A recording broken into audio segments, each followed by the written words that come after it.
Well, it's kind of historic moment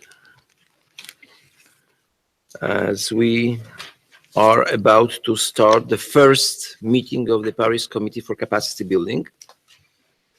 Why it is historic? Because this is the first institution that has been created in order to serve Paris Agreement. So this is the best demonstration that we are doing our job. So let me first welcome the members. I can see that only one member is missing, but hopefully he will join. And, well, I was supposed to bang the gavel. I don't have gavel, so I will bang with a nameplate. I declare the first meeting of Paris Committee for Capacity Building open. And it is my great pleasure to preside over this first meeting and facilitate the election of the co-chairs. But before we will do it, I would like to invite Madam Executive Secretary of the United Nations Framework Convention on Climate Change to deliver her opening statements. Patricia, the floor is yours. Thank you. Thank you, Thomas. Thank you, Mr. Chair. I really do appreciate the opportunity to join you today and be part of this historic moment in the process of climate change. As the chair has just mentioned, the establishment of this body was one of the key outcomes of COP21 in Paris. Capacity building is indispensable and enables every nation to chart a course towards the vision outlined in the Paris Agreement. We have an imperative and a mandate from Paris to transform reality on the ground. Capacity building is crucial for swift implementation of the agreement. It opens avenues to develop partnerships, fulfill commitments, and action needed to limit global temperature rise to as close to 1.5 degrees Celsius as possible and build resilient societies. With 145 nations that have now ratified the Paris Agreement, we must see country-level action. The work of this committee can increase synergies and streamline efforts, ensuring that all nations can take action to achieve their nationally determined contributions. Your task is to address capacity gaps and needs and the ways to address them through cooperation and collaboration. And you have been asked to engage all levels of government and enable the sharing of good practices, challenges, and lessons learned. This is indeed very important work.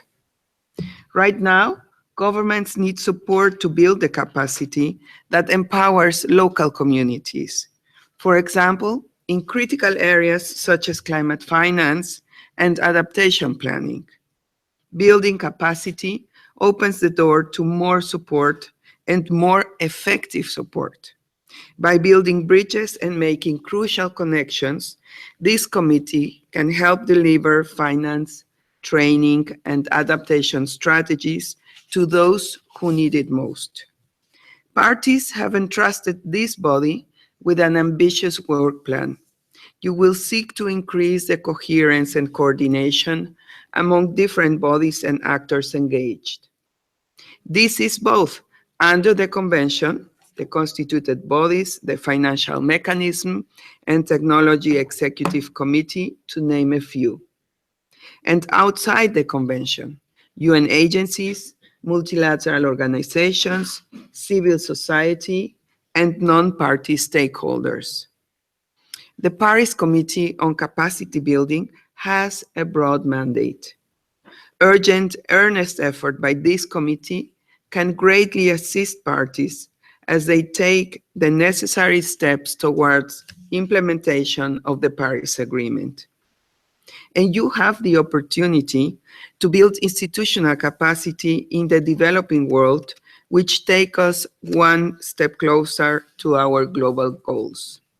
The Secretariat stands ready to support your efforts to position this new body as a catalyst and enabler of the transformative change. Together, we can build the capacity that empowers everyone in the transformation to a low-emission, highly resilient future where opportunity is open to all and peace and prosperity flourish. Together, we can transform reality on the ground. I thank you very much for this opportunity, and I wish you all a very productive and successful meeting that will set the pace for the many more meetings to come into the future. So have great success, and I hope also you can enjoy this very important job that you will be performing. Thank you.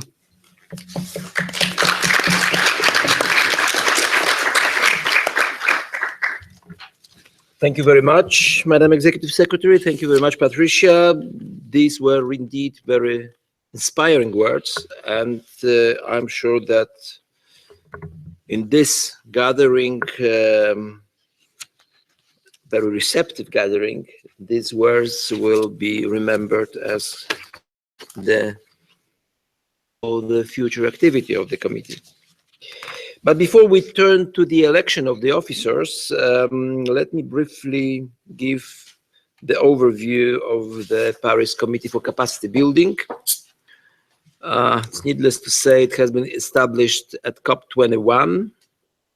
Parties decided to establish this committee, and the aim of this committee is to address gaps and needs, both current and those emerging, in implementing capacity building in developing countries. It is about further enhancing capacity building efforts, including with regards to coherence, coordination, capacity building under the convention. Parties decided in Paris that the committee will manage and oversee the work plan for the period 2016-2020, covering various activities, which was also launched in Paris. Furthermore, it was decided that the Paris Committee on Capacity Building will annually focus on an area or theme related to enhanced technical exchange on capacity building, with the purpose to maintain up-to-date knowledge of the successes and challenges in building efficient capacity in a particular area. In Marrakesh,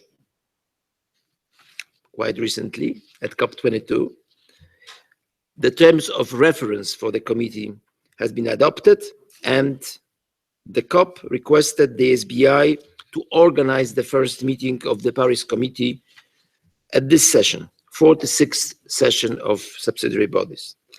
And this is the context of our gathering here today.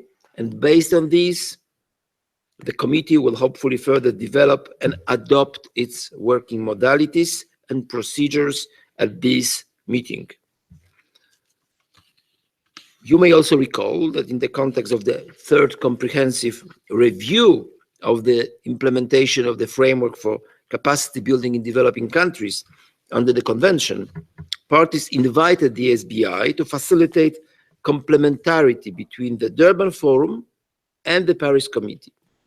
And in organizing this year's Durban Forum, as chair of the SBI, responding to this invitation was my priority. And it will give me great pleasure to provide an overview of the forum which took place yesterday during your tomorrow discussion.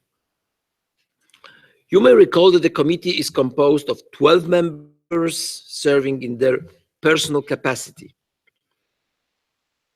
Are here because you are the capacity building experts, not because you are the negotiators. And 2 members represent each of the 5 UN regional groups. 1 member represents the least developed countries, and 1 member small island developing states. I'm pleased to welcome such a distinguished group of members with the necessary experience and skills relevant to the aims of the committee, as well as to see a very clear gender balance. This is very good indication of balanced outcomes, hopefully, in the future. And I'm also very pleased to welcome such a distinguished group of observers, intergovernmental organizations, UN agencies, and also non-governmental stakeholders, colleagues. This is the first meeting, and I'm sure you would like to learn more about each other. So let me take this opportunity and invite you to briefly introduce yourselves and also say a few words about your aspirations. What would you like to convey to the committee? So may I invite, starting from my right, Marzena?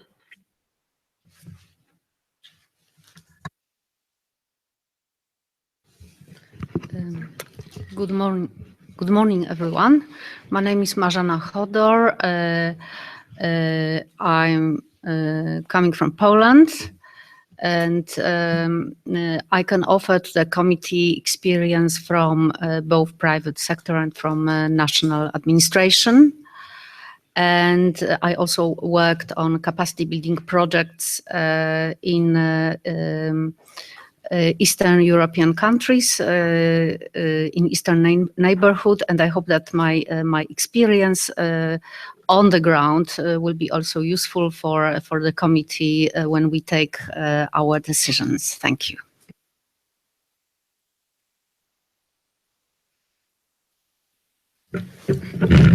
Good morning, SBI Chair, and good morning, Madam Executive Secretary, and good morning, colleagues. My name's Richard Lungu. I come from Zambia. In this particular committee, I represent a constituency of 48 least developed countries, the countries that are vulnerable to the adverse impacts of climate change. I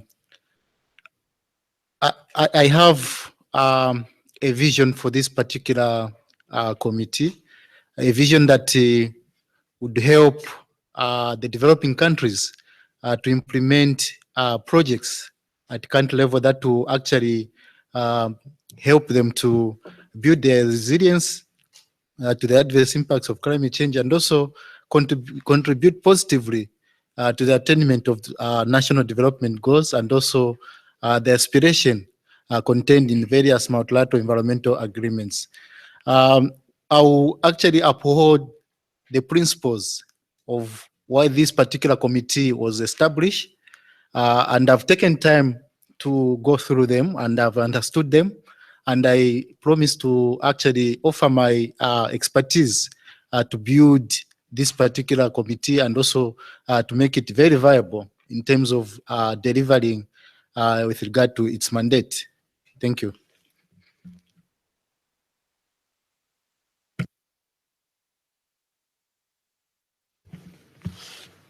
Thank you.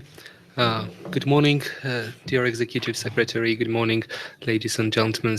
I'm representing the Eastern European group non-Annex I parties, and on behalf of it is my honor to represent this group. And when we're talking about the capacity building for the non-Annex I parties, it is very crucial for us to find synergies mechanism under this process.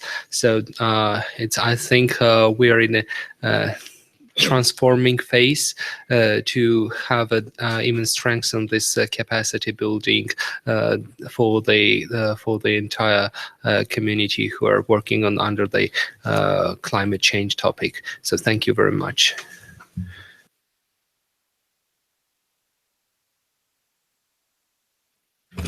Thank you. My name is Mahawan Karuniasyam from Indonesia. I have a lecturer background in environmental, and I have expertise in climate change, especially in the developing countries. And my view for PCCB is a deep reflection after more than 2 decades of UNFCCC. After we realized that we have ultimate problem, 2 degrees problem, now we realize that we have a capacity problem. And I think we all here together to address that gaps and needs, and hoping that we can transform from reality to the ground. Thank you.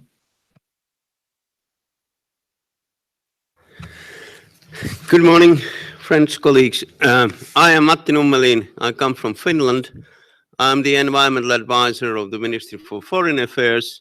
And there I've been working with a lot of the capacity building programs. We have been supporting various developing countries. And also before my career in the ministry, I was personally involved in some capacity building projects in developing countries. And as regards of this this committee, I really feel that this is an important committee to enhance the capacities of developing countries to implement what we have agreed together.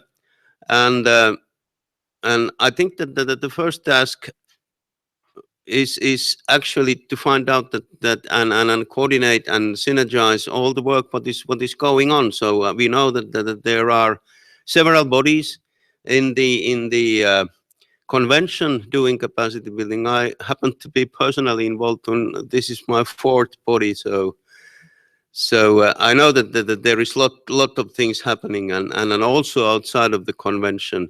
So certainly there is a lot to do and find out and help on this what is already happening and also when finding gaps and needs.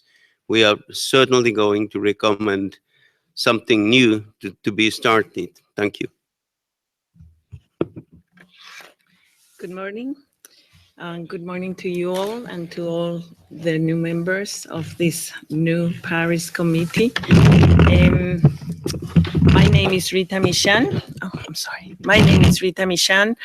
I am Ambassador for Environment and Climate Change of the Ministry of Foreign Affairs of Guatemala. I want to say that maybe some of you don't know me, but for the ones who know me, I am a dreamer. And I think I'm living my dream. My dream first was to achieve the Paris Agreement, and we did achieve that. Now we have the task to make sure that the Paris Agreement lands inland. The people in our countries need capacity building. The governments and local governments need capacity building. Therefore, we have a great opportunity amongst ourselves in the Paris Committee to make sure we achieve that dream. Maybe it's not a dream for you, but it can become a dream. And the issue, the most important issue, is to make sure that we strengthen local governments, as Ms. Espinosa just mentioned. Governments are there, but local governments are the ones that are mostly needed. So coherence and coordination amongst the local governments within governments, amongst the UN agencies, amongst the financial institutions is a must. And we can make sure that that is achieved. Therefore, I invite all to work together and put our minds and hearts in this and make sure that the little time we have, because to my own regret, we only have 2 meetings set forth for these 2 years, and it's very little time. So we should use the time of essence and make sure that we achieve what we can in the time we have. So I invite you all to dream with me. Thank you very much.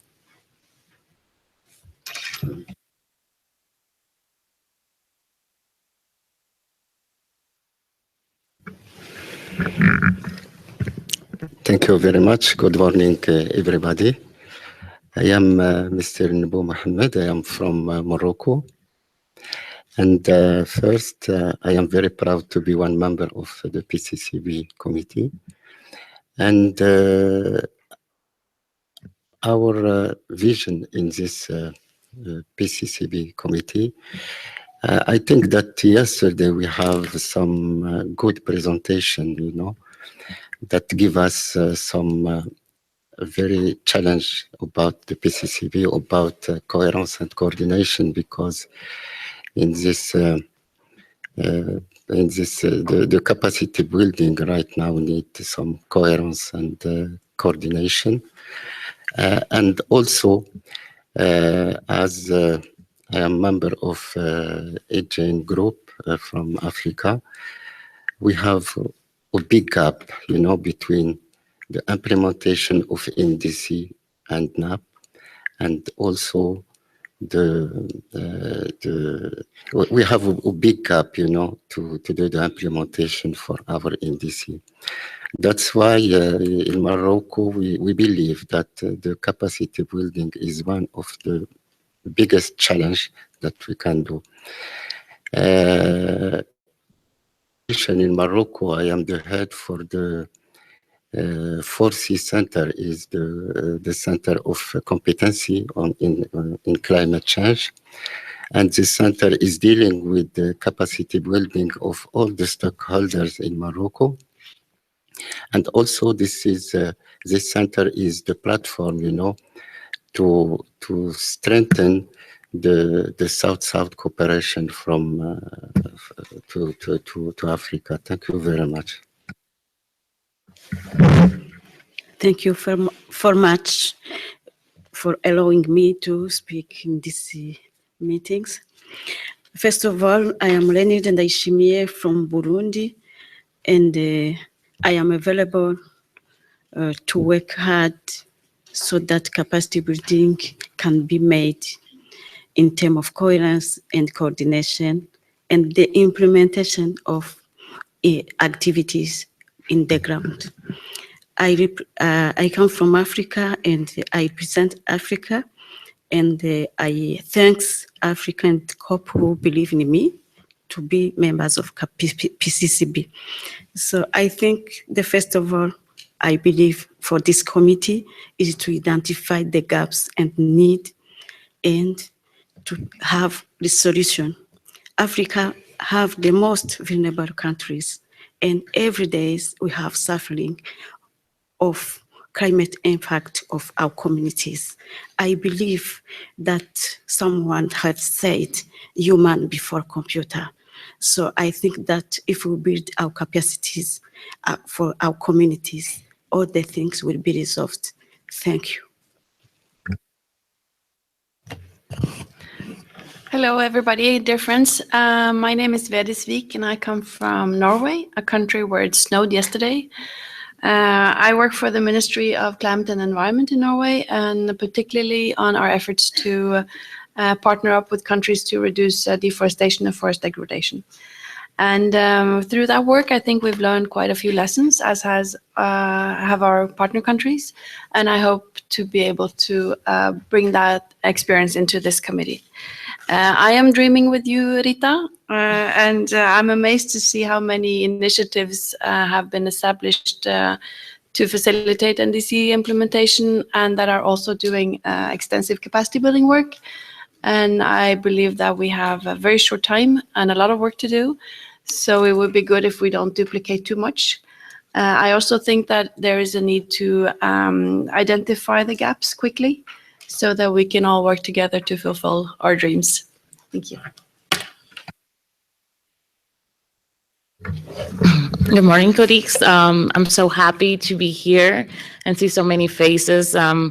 We always consider capacity building group as a family because we have been here for a long time and negotiating this a long time. I'm Jennifer Hanna from the Dominican Republic. I'm head of International Cooperation and Planning on the National Council for Climate Change. I also joined Rita as a dreamer, but I also know that it's not enough to be a dreamer. We know that this dream has to come a reality.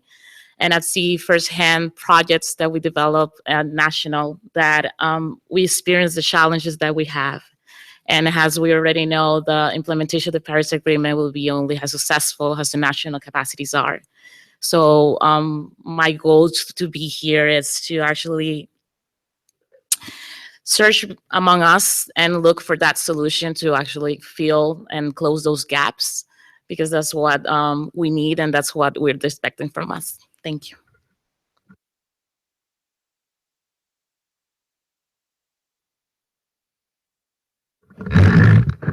Good morning, colleagues. Good morning, Executive Secretary and SBI Chair. I'm honored to be here, be a member of the PCCB. I'm Yongxiang Zhang from China, from the China National Climate Center.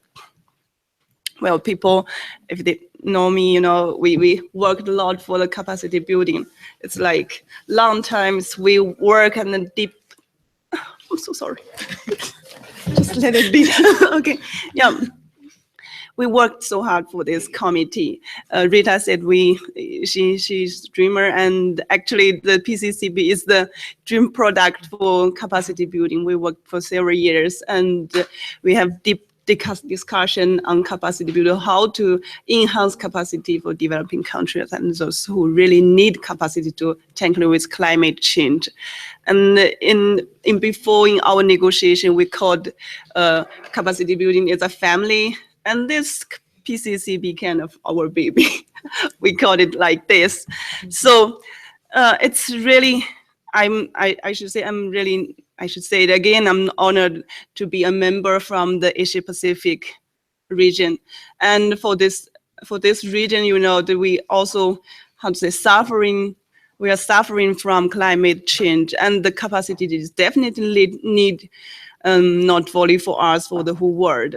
And this is very important platform as PCCB to deliver the important experience and the lessons we learned and help people to identify their capacity gaps and needs. It's really like the dream start, and we really not only to dream, but also to fix and to be practical on the process. I'm so happy to see the PCCB start and get work. Thank you so much. Good morning, Executive Secretary, SBI Chair, colleagues, friends, and people have been talking a lot about dreams this morning. Let me first introduce myself. I am Crispin Deverne, until recently with the government of St. Lucia, but now I am the Program Coordinator for Climate Change and Disaster Risk Management at the Organization of Eastern Caribbean States, based in St. Lucia, where I'm from. And, you know, people have been talking about dreams, and I think it's fair to say that the PCCB is just one further step in the realization of a dream that began in Marrakesh in 2001, when, I don't know if anybody's in the room who's part of that. We started working on the capacity building framework and so on, and things have progressed from there. I think the real fulfillment of that dream will be for us to be able, as the committee, to make capacity building, give it the position it deserves as a cornerstone of the convention, the agreement, and the general process. And we will do all that we can, I'm sure, to make that a reality. Thank you. Well, thank you very much. Well, what a team. It's quite clear that capacity may become the biggest obstacle to speedy engagement in transforming our world, our economies, our lifestyles. And to transit to climate neutral future, we need everybody on board, and everybody empowered not only by the awareness and determination to change the world, but also the capacity of knowing how to do it, and capacity to cooperate, and capacity to bring new dreamers. So the same applies to the gaps. There are certain gaps here, but we will have new gaps. And sooner we can identify them as those gaps to come, the better we can address them, the better prepared we might be. So, dear colleagues, dream your dream. And at the same time, stay alerted, sensitive, practical, and, by the way, leave all your negotiators' hats outside, and now you are one team. And in this spirit, I would like to move to the next step. I understand that the issue of the election of the co-chairs, the captains of this team, is still a little bit unclear, and you need to have some additional time to do it. So as we have to leave, I would like you to propose, according to the Rule 24 of the draft rules of procedure of the Conference of Parties and its subsidiary bodies, provisional rules of procedures being applied, I would like to designate one member of the committee, Rita Michan, to temporarily preside over this meeting until the decision on the co-chairs is being achieved. So if this is agreeable to the members of the committee, and I see nodding, let me invite you, Rita, to preside over this meeting. And dear colleagues, I wish you all the best. Do your job. Thank you very much. So it is so decided.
Well, thank you, colleagues.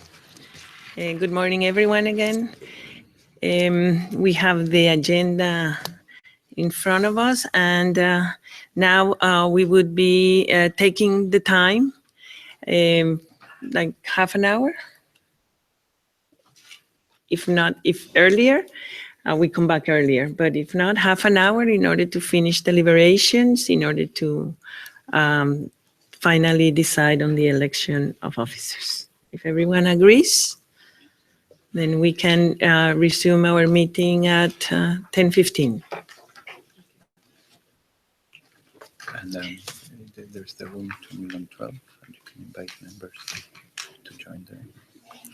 Okay, and then we come back to this room again until we would continue the work, and until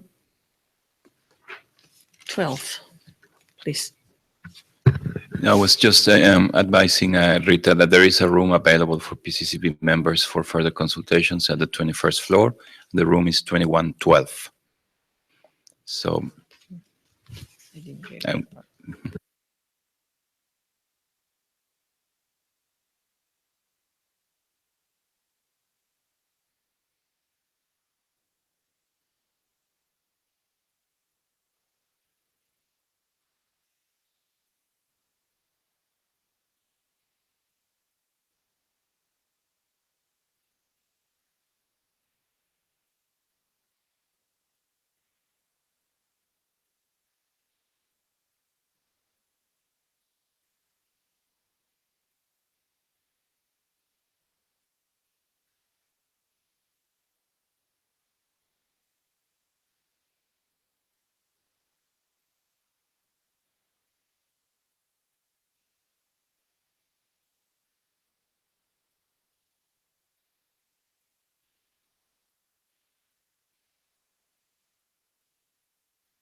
Well, thank you, everyone. Based on the consultations, it gives me a great pleasure to propose that the Paris Committee on Capacity Building elect Mati Nomelin and Mohamed Nubu to serve as its co-chairs until the first meeting of 2018. Action, so it is decided.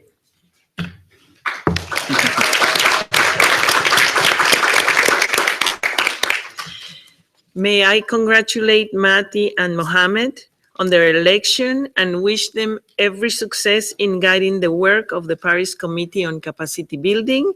Let me now ask the co-chairs to take their seats at the podium and preside the meeting. Gracias, Rita. Thank you, of course.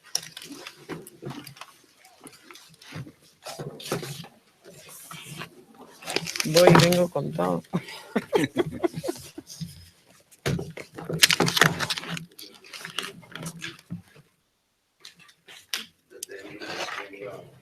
Yeah, Mati, we have new ones. You could leave that one. They have brand new one for Yes. you. The golden ones.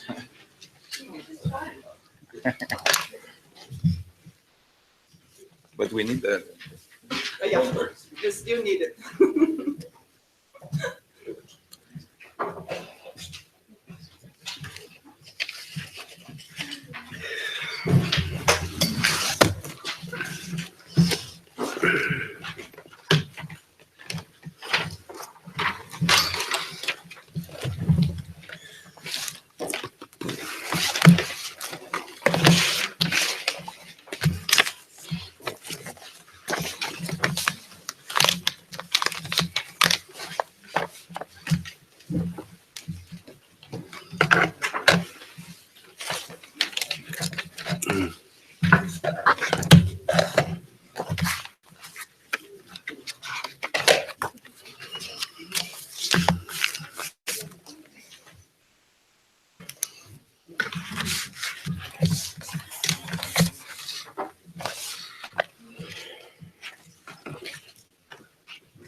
Ready?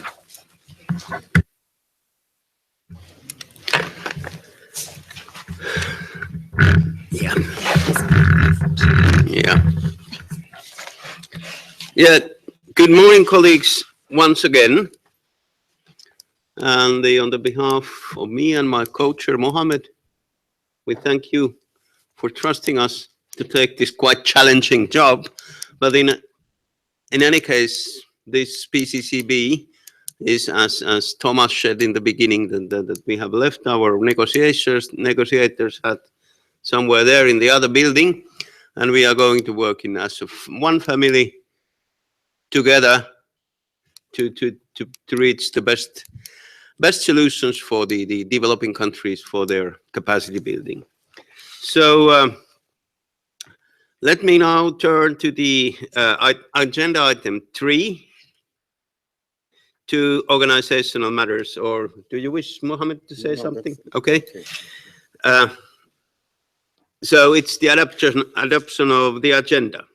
Secretariat, in consultation with chair of the subsidiary body for the implementation, has prepared the provisional agenda for this meeting contained in the document PCCB/2007/1/1/Rev1, which has been circulated to you in advance for the meeting. And I understand, no, it's not on the wall. No, okay. We can take that the PCCB will adopt the agenda as presented in this document. Hearing no options, no objections, it's so decided. The Secretariat will publish the adopted agenda on the website. We are trying to be a paperless committee. You have also been issued USB sticks that contain all the background documents. Wait a minute. Yes, it's here. Prepared for this meeting, as well as additional background information you may find useful. Let us turn now to the agenda 3B, organization of the work of the meeting. The annotated provisional agenda, as contained in the document PCCB 2007/1/2, contains a tentative schedule in its annex. If acceptable to members, proceed with the meeting as outlined in the schedule, bearing in mind that the schedule can be amended at any point in time should there be any needs to do so. Hearing no objects, this is the this is a tongue breaker. Let me try again. Objections? Close enough, close enough. So it's so decided. As you know, the meeting of the committee will be open to the attendance of the parties and admitted observer organizations, except where otherwise decided by the committee, with the view to encouraging a balanced regional representation of observers. In order to increase the overall transparency of the broad participation in the proceedings of the committee, the Secretariat has made an effort to ensure live streaming of the meeting via YouTube. So if you want to send some greetings to home, you can do it. That mother sent me more money label or something. So asking her to watch the YouTube, which she will certainly do. Unless there is an objection to broadcast the meeting in such a manner, except where otherwise decided by the committee, the Secretariat will conduct this. If that's okay, we accept that. You may also recall that as per the terms of reference of the committee, representatives from the bodies established under the convention and from the operational entities of the financial mechanism will be invited to participate in all the meetings of the committee, legal team of the committee, which shall be invited for a term for 1 year. SB 45 also agreed that representatives of the following operating entities of the financial mechanism and the constituted bodies established under the convention will be invited to participate in the first meeting of the Paris Committee on Capacity Building. The Global Environment Facility, the Green Climate Fund, the Adaptation Committee, the Least Developed Countries Expert Group, the Standing Committee of Finance, and the Technology Executive Committee.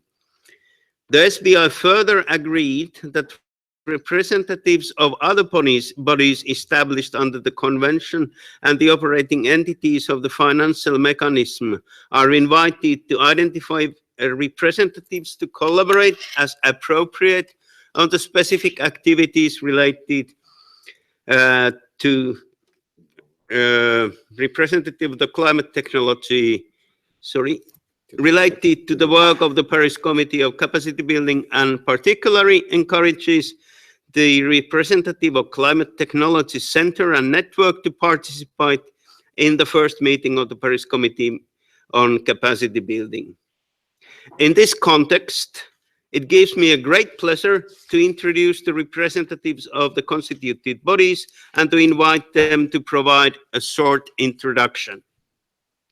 So we start from Adaptation Committee, and there is our good friend from the Capacity Building Talks, Clifford Malung. So Clifford, could you introduce yourself? Thank you very much, Mr. Co-Chair, Matti. It's really good to see you in this esteemed position. And I'm sure the PCCB will benefit from your vast experience and also that of your co-chair, Mr. Mohammed from Morocco. So let me, on behalf of the Adaptation Committee, extend our congratulations to both of you. As you know, famous Chinese saying that a journey of 1,000 miles begins with a first step. Well, this is the first step for the Committee on Capacity Building. Certainly not the first step for capacity building initiatives. Capacity building has been like an orphan where we were fed by our aunts and uncles in the other constituted bodies. Well, from this morning, we are no longer an orphan. And I now see that many beautiful mothers and handsome fathers are now on this committee to take care of, to feed this capacity building committee, and I know you're going to serve well and the child will blossom. Sorry to take time, but you know my heart is with respect to this. I'm Clifford Malung. I'm from Jamaica, and I'm the co-chair, the non-annex 1 co-chair for the application committee. And I'm really my pleasure to be with you here this morning. Thank you very much. Thank you, Clifford. And then next we have the least developed countries expert group LEG. So there is Mary Yao. Mary, the floor is yours.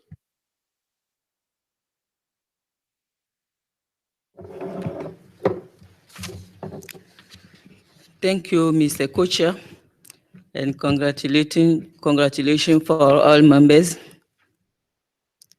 I am Mary Yao from Togo, and here on behalf of the LEG.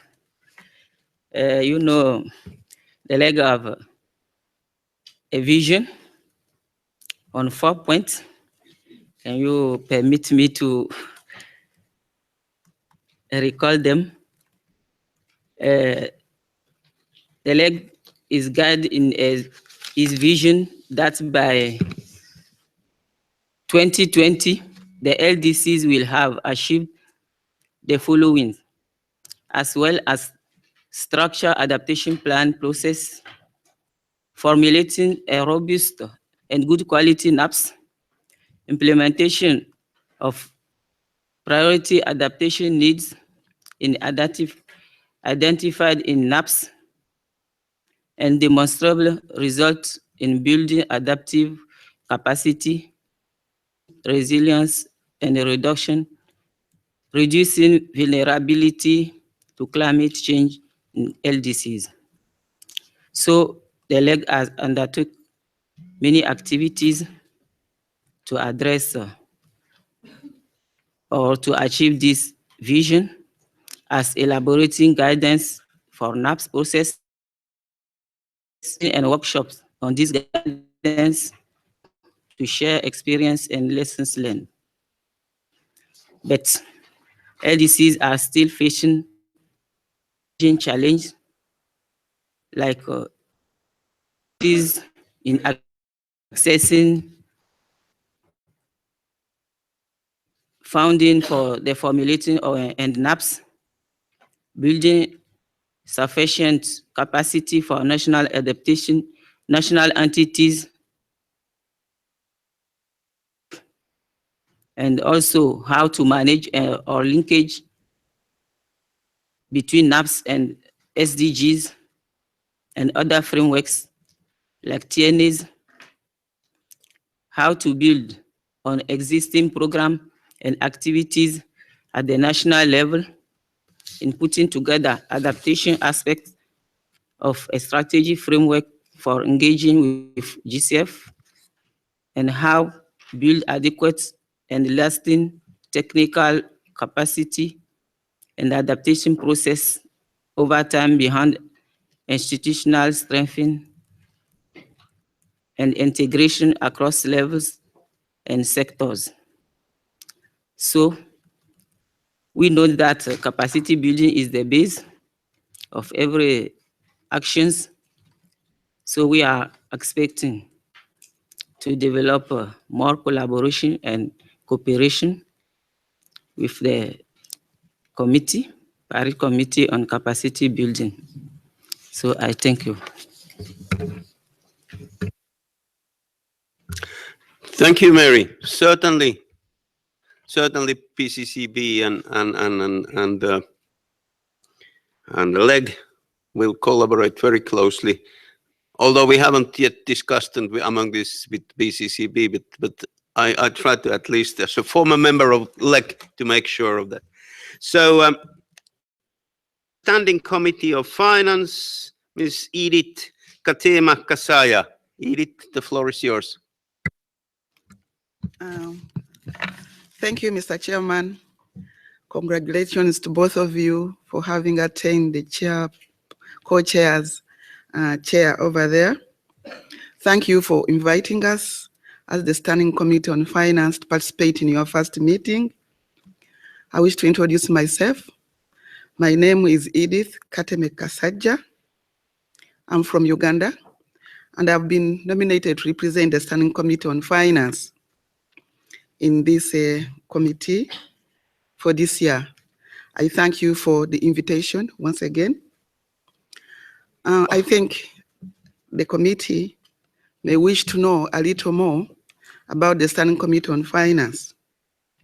As you know, the committee was set up to assist the COP in exercising its functions in relation to the financial mechanism in terms of improving coherence and coordination in the delivery of climate finance.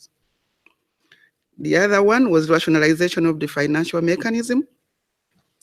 Then, of course, mobilization of financial resources and MRV of support provided to developing country parties.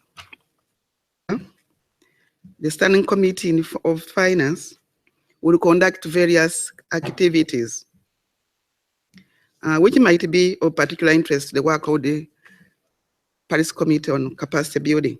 For example, the Standing Committee is going to organize its fourth forum with the theme of mobilizing finance for climate resilience. And we hope that here the committee will have some interest. We'll also continue to maintain linkage with the SBI and the constituted bodies of the convention, of course, including the PCCB.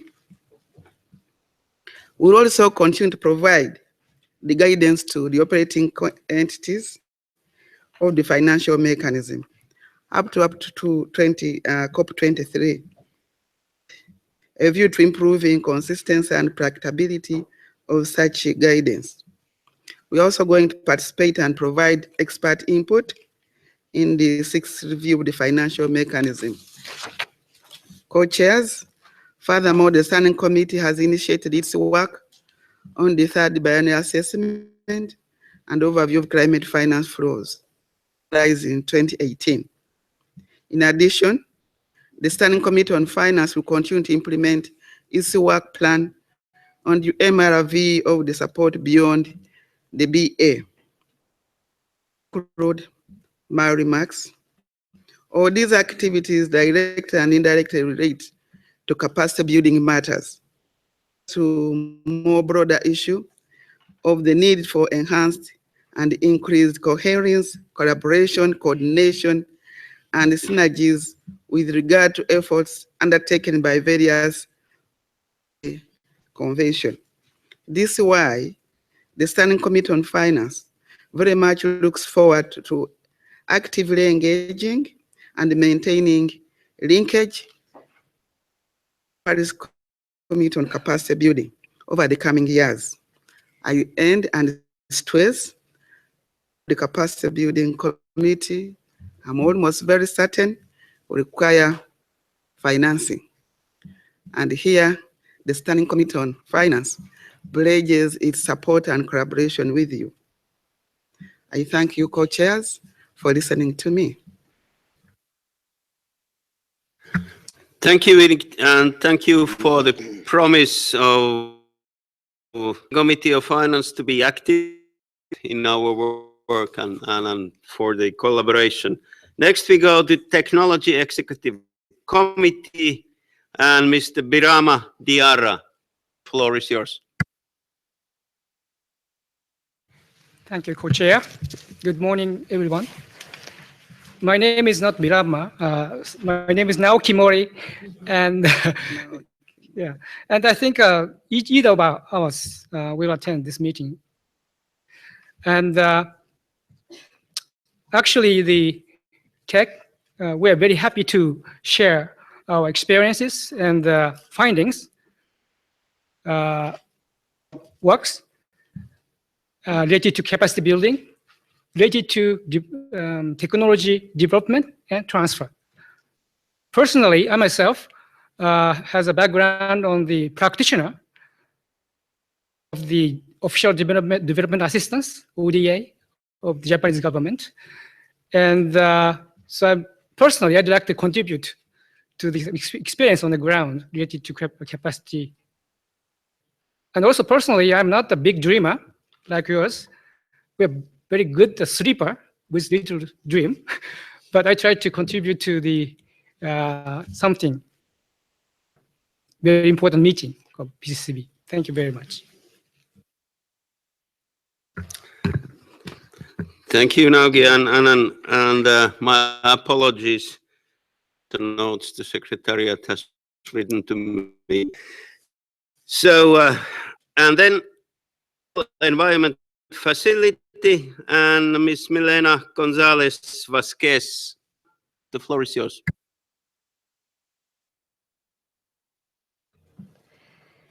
Thank you very much, chairs, for this warm welcome to the first PCCB meeting. My name is Milena Gonzalez. I'm here on behalf of the Global Environment Facility today, and will be here throughout the first meeting. Will join us tomorrow and participate in the session on initiatives supporting capacity building activities for the implementation of NDCs. As an operating entity of the Financial Mechanism to the Convention and the Paris Agreement, the GEF is looking forward to continue supporting developing country parties in their capacity building needs through different types of support, including through our long-standing support for enabling activities and for mitigation and adaptation projects. In particular, with the COP decision to establish the Capacity Building Initiative for Transparency to help developing countries meet the enhanced transparency requirements of the agreement, the GEF has worked hard to get this new initiative established and operational, and we're happy to already be supporting a number of countries with this new initiative, and hope to support many more soon. The CBIT was launched at COP22 in Marrakesh, where the GEF CEO, Ms. Naoko Ishii, announced the approval of the first 4 projects, 3 national ones in Costa Rica, Kenya, and South Africa, as well as a global coordination platform. At the COP, 12 donors generously issued a joint statement pledging over $50 million for the implementation of the CBIT during GEF 6, which has a sunset clause at the end of June 2018. And after that, during our GEF 7 programming directions, the CBIT will be an integral part of our climate change support. Since the COP, we have approved 2 additional national projects, one in Uruguay and one in Uganda. And through consultation with our GEF agencies and countries, we're expecting to receive many more proposals soon.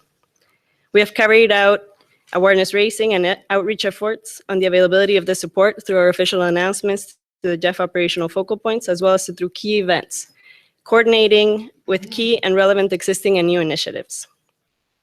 Information can be found on our website and will be communicated to the convention as per the guidance on our annual report to the COP. Finally, we look forward to continue coordinating our support and actively engage with the work of the PCCB and the constituted bodies here. Thank you very much, chairs, for your attention. Thank you, Milena. And in addition, and following the encouragement by the SBI 45, sorry, I have to say that apparently couldn't make it this morning here, but we certainly will have them later. So, but in addition, by the encouragement of SBI 45, it gives me the great pleasure to welcome CTCN, Chair of the Advisory Board, Mette Mögelstue from Norway. Mette. Thank you, Matti, and congratulations to you and your colleague for being the new co-chairs of the PCCB. As the chair of the advisory board to the CTCN, I would like to thank you for this invitation to participate in this first meeting. The CTCN has been delivering on its mandate to provide technical assistance and build capacity to absorb climate technologies in developing countries since 2014. And we look forward to follow on and actively engage in the dialogue that will take place in the committee. Technology transfer and capacity building are interlinked and mutually supportive. Allow me to briefly give you two examples of CTCN's work. The first is the Least Developed Country Incubator Program, which was expanded last year to also include SIDS. The CTCN developed modules and hosted sub-regional workshops to strengthen the ability of officials to benefit from its primary offering, the provision of technical assistance. The program resulted in increased volume and quality of requests to the CTCN from participating countries, which in turn enhanced the services the CTCN was able to provide. The other example of CTCN that I will share with you at this point in time, Jukka will provide further details later in the meeting. Jukka is the director of the Secretariat of the CTCN. The second example concerns the ongoing collaboration between the CTCN and the Green Climate Fund.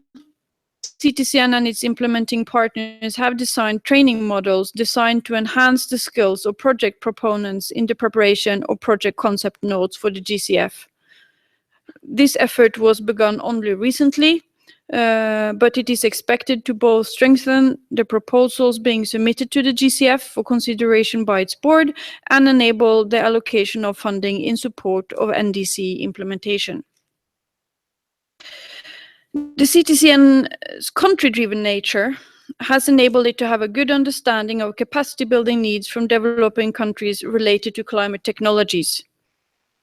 This is particularly relevant for LDCs and SIDS, among our most vital stakeholders, and come with a good bunch of the requests to the CTCN.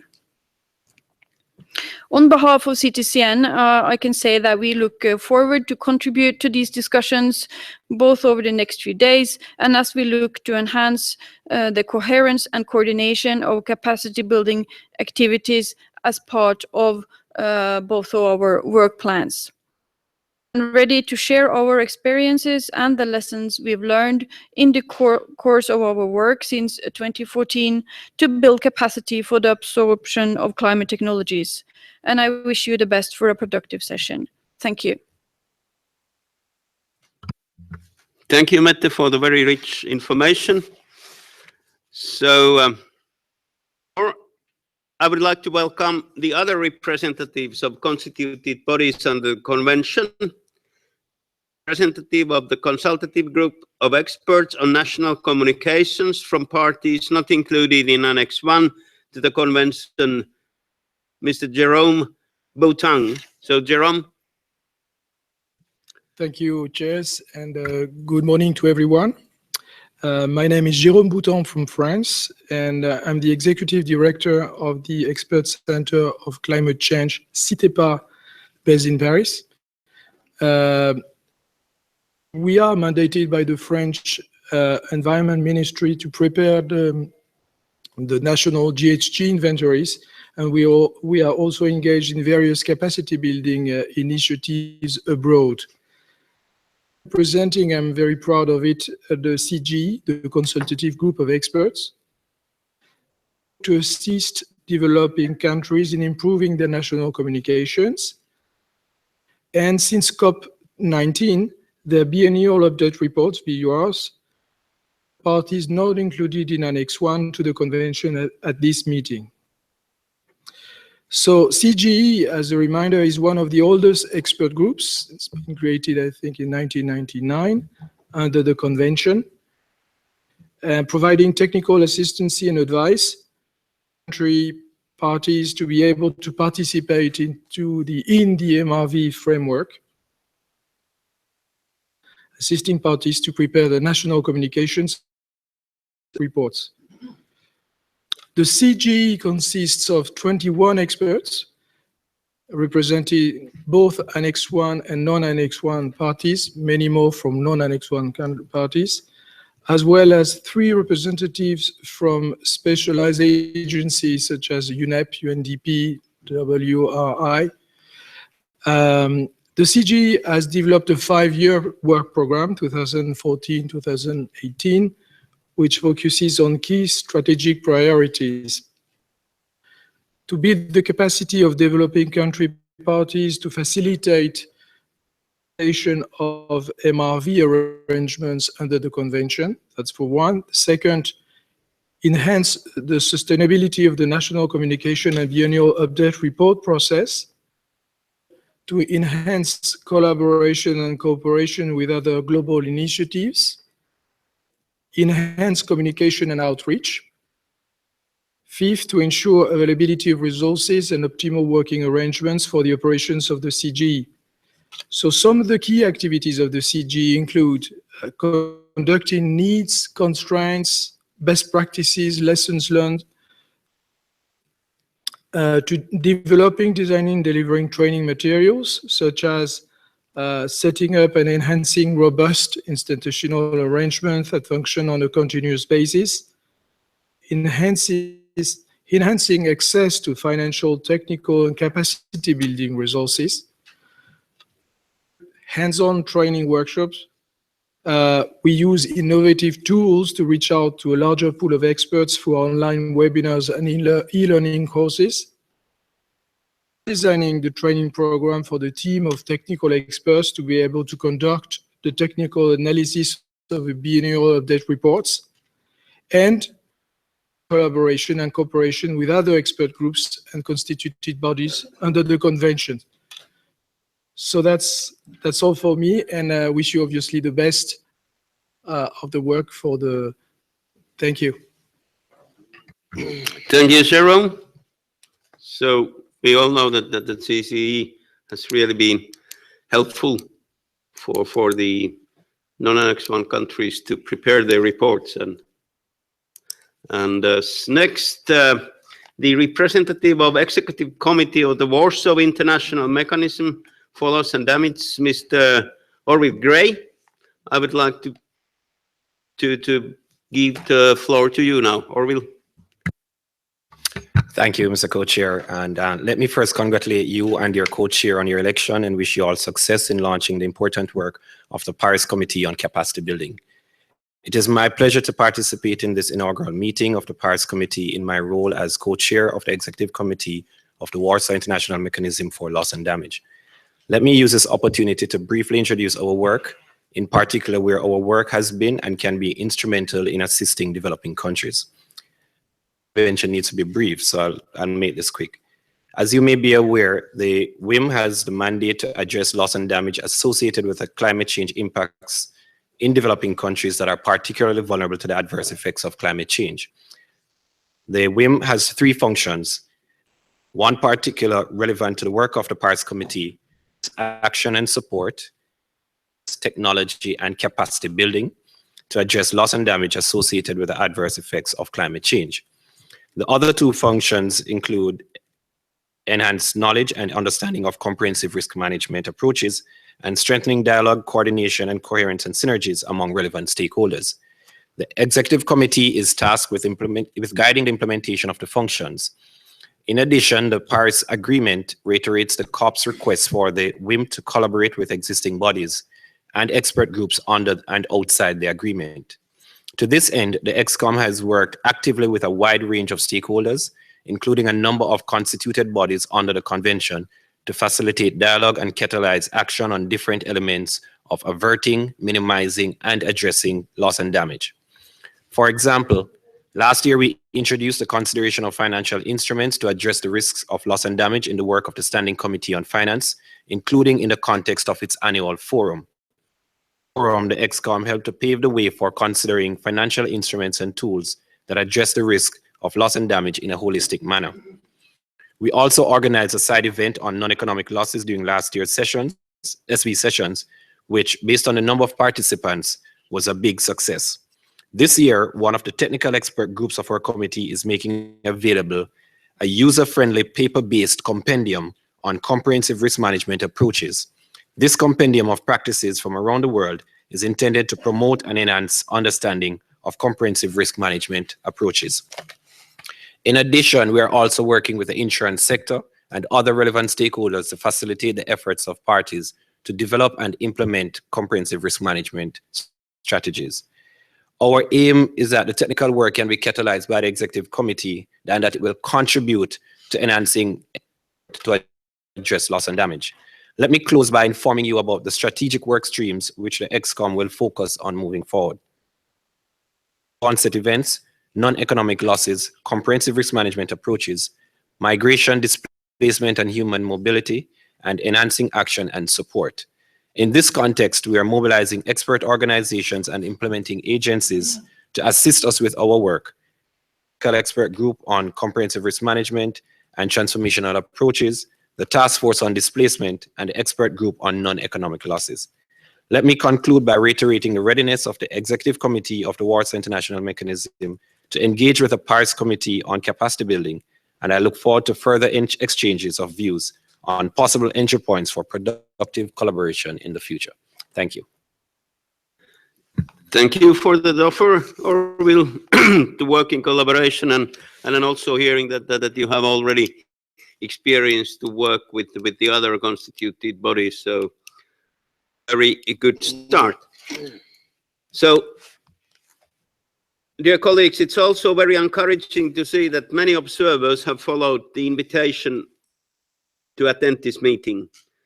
Apart from party representatives, there is a substantive number of participants from intergovernmental organizations, such as Commonwealth Secretariat, GEF, IFDD, OIF, Maghreb Union Arab, UNHCR, OPEC, Pacific Community, SPC, UN Women,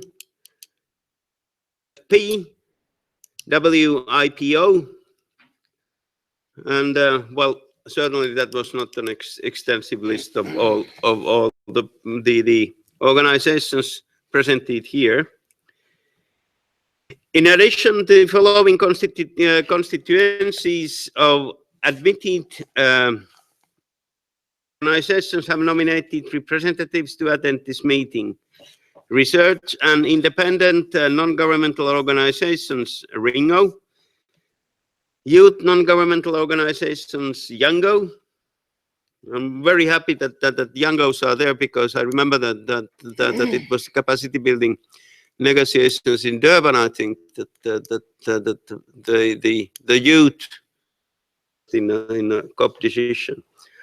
Local government and municipal authorities, LGMA, Climate Action Network, CAN, Climate Justice Network, CGN. Of committee, I would like to warmly welcome all observers and express the strong interest of the PCCB to actively engage with all constituencies and stakeholders, encouraging them to participate in order to contribute to the meeting. The contribution is vital to overall success of the committee. Now open the floor for interventions by observers, and since we are already on the time of coffee break, I ask you to be as brief as you can. So, any interventions?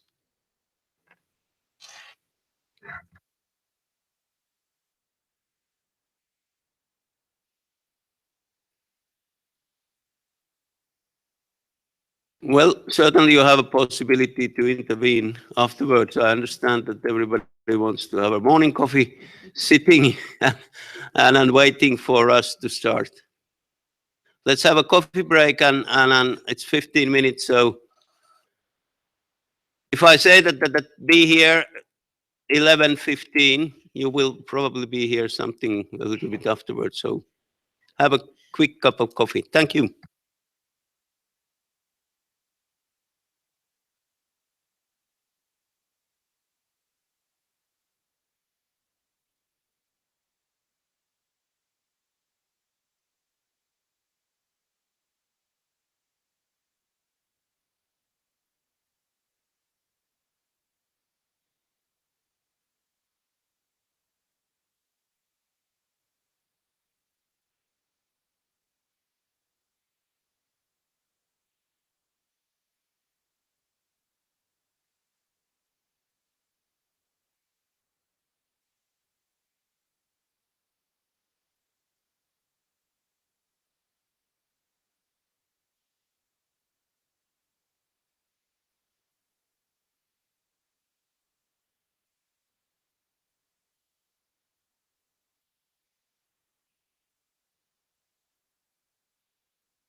Yes.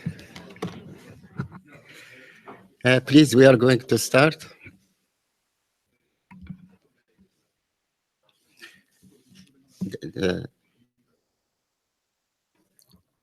Okay. Dear friend, dear colleague, it's the first time that I take the floor as a co-chair. I'd like to take this opportunity to share some thought with all the members. As you know, the PCCB, as the youngest member of the institutions under the UNFCCC, will play an important role in laying the groundwork for coordinated approach to capacity building. This will help countries, the highly vulnerable ones on the African continent, to take up the challenges generated by the need to adapt to the more and more visible impact of climate change. Also, the implementation of indices only become possible when countries have sufficient capacity on all levels, from the national to the local. We hope that the PCCB will lay the foundation that enables countries to contribute to the long-term goal of the Paris Agreement. Let us now turn to the agenda. Item 4 is working modalities and procedures of the PCCB. You remember that at the COP22, parties requested the PCCB to further develop and adopt its working modalities and procedures at its first meeting.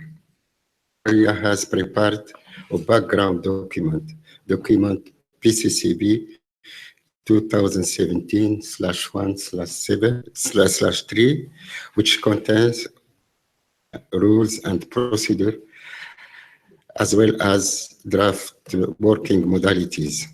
For your information, the USB sticks that have been distributed to you also contain examples of rules, of procedures and working modalities that constituted bodies. During this meeting, the PCCB is invited to adopt its working modalities and procedures with a view to reporting on this matter to the COP22 through SPI 47. I would like now to open the floor for initial reaction. The first for member of PCCB, if you have some reaction.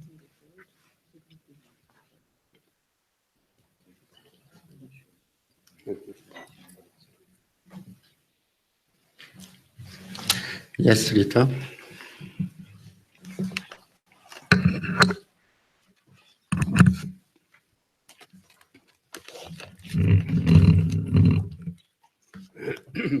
Thank you, Mr. Co-Chair.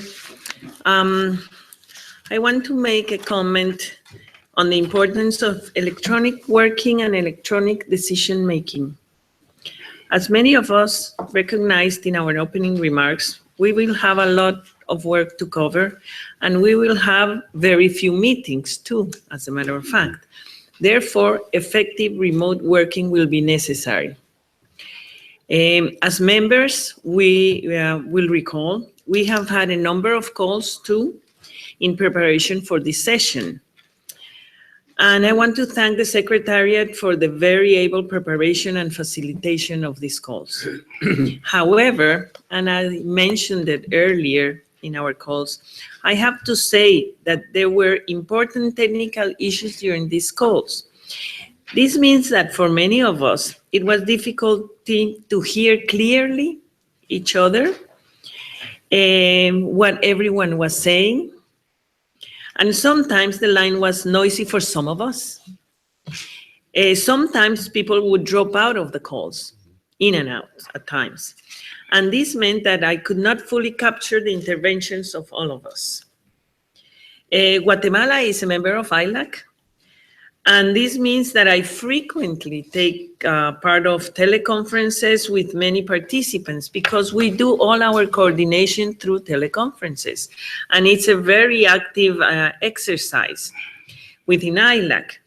And ILAC has found a communication solution, mentioned it earlier in our call, a service that has been engaged, which provides clean, reliable calls and also allows screen sharing for the documents. So the participants can look at the document while we are going with the ongoing conversation. Also, this has the possibility to record the calls in the case, because sometimes, as we know, the hour change among our regions is sometimes wide, and sometimes some people cannot participate, and the fact that we record it helps the participants who couldn't participate, and or if we want to review some of the conversations we had, if we couldn't listen clearly. But this is a good solution, and so I would invite the Secretariat to consider some communication alternatives. This is one, maybe there's more, to support the PCCB. And in that manner, better our calls and that we have had up to date. Thank you very much. I give to Secretariat. Okay. Thank you very much, Co-Chair, and thank you, Rita, for that comment. Yes, we have some alternatives in the Secretariat along those lines or in terms of technical solutions, mostly of them web-based systems such as WebEx or Zoom or this type of systems. The only potential drawback from these systems is poor connections that in some countries might be an issue. But we will try to find a solution that's best suited, that can provide all the functionalities you mentioned, screen sharing that can be done through WebEx, for example, and Zoom. So we'll explore those possibilities, and also in the spirit of finding the best solution that is not also impeding some participation from certain groups of countries in light of potential internet speed connections issues. But we'll try. For example, WebEx also has the functionality to access through telephone if the internet connection is not good, so as an option. But we will continue exploring all the possibilities for facilitating that. And also thank you for the suggestion to record the meetings, which is also a feature that it's contained in most of these platforms. Mr. Co-Chair? Yes. Just a quick response. Is effectively a WebEx what we use? Yeah. Thank you.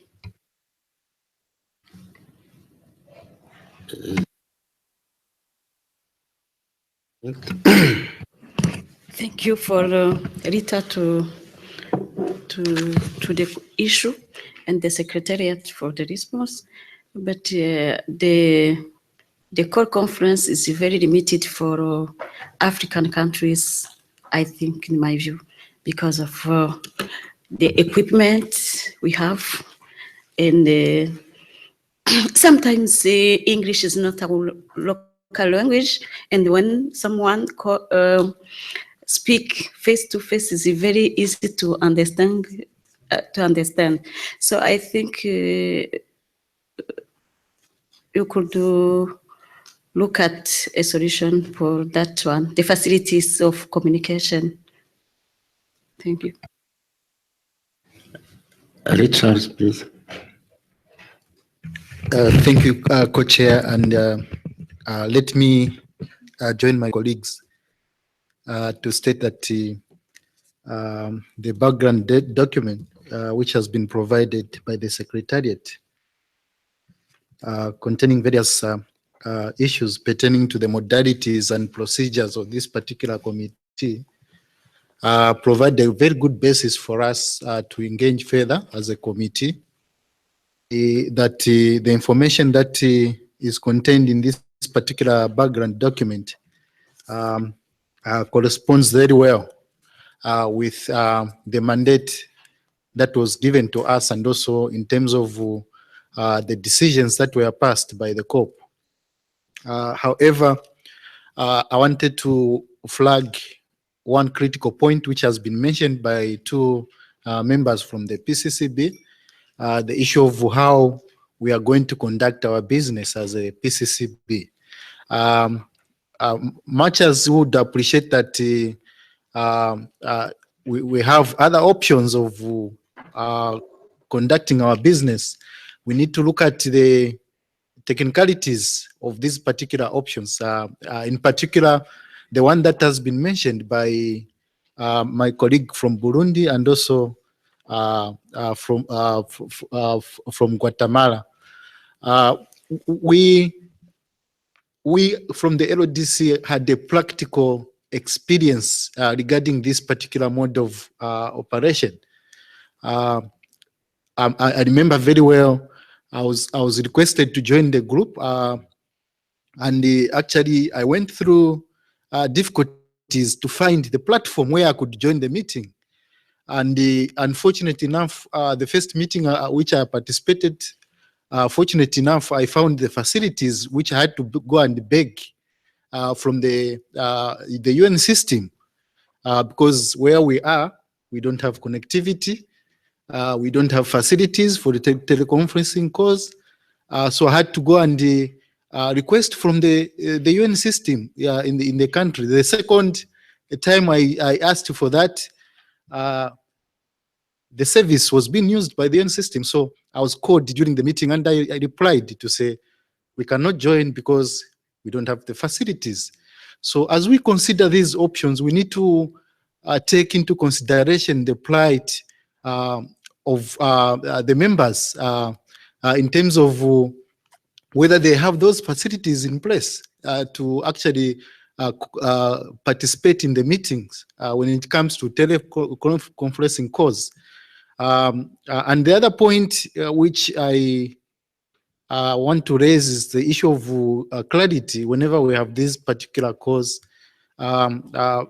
we actually voiced out in the first meeting that we couldn't hear what was going on. We couldn't connect, people dropping in, come in, drop out. So that is a challenge for this particular committee, because I know that making decision based on using that particular mode could actually facilitate our work. But on the other hand, we should actually know that there are actually technicalities. So one key, finally, what I want to appeal to the co-chairs and the other members is that my constituents, which I come from, wouldn't want to miss out on any of these meetings because of the technicalities which happened last time. And I actually told the secretariat I'm going to raise this issue during our first meeting. So I want you to know that we want to be part of these particular meetings. You need to find a solution to this particular issue so that we are also part and parcel of these informal discussion and also decision-making processes.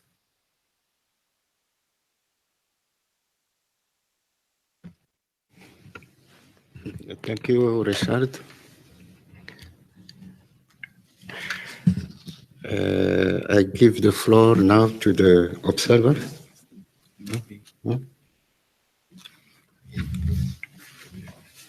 To the observer.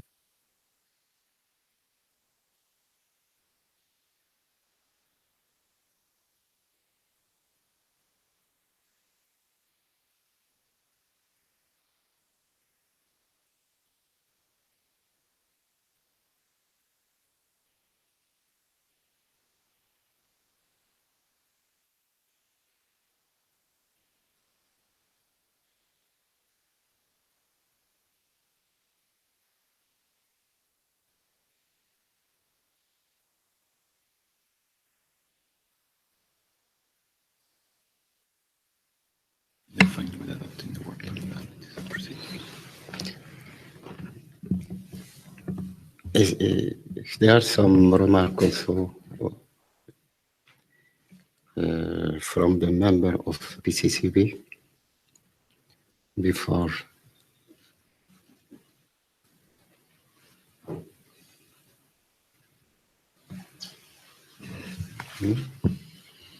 Rita. Yes. Well, I hear loud and clear my colleague from Zambia. And this is a reality that happens in inland in some of our countries. So I understand where you're coming from. And I think this is a very important issue that we have to take into account, since we do want all members to participate in the advancement of this of the agenda that we have established ahead of us.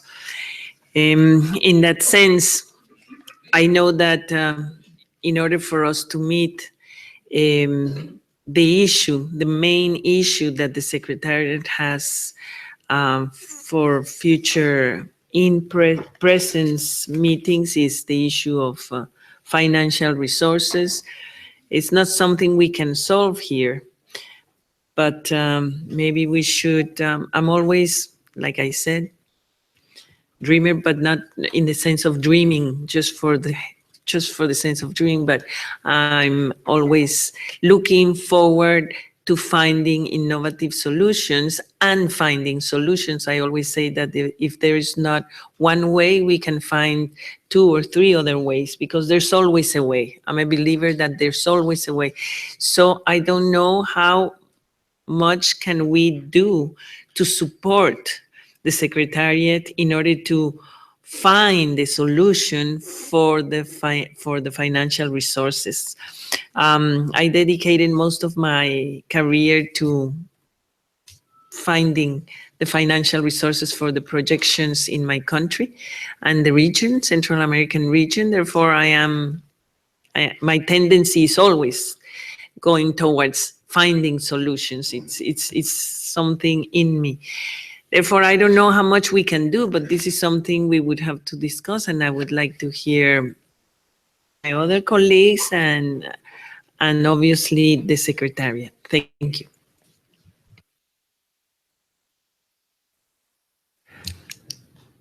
Is there any intervention from PCCB?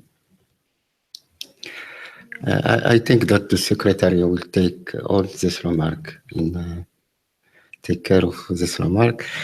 I ask you to adopt the working modalities. Yes, in the next one. And the procedure also. It's okay.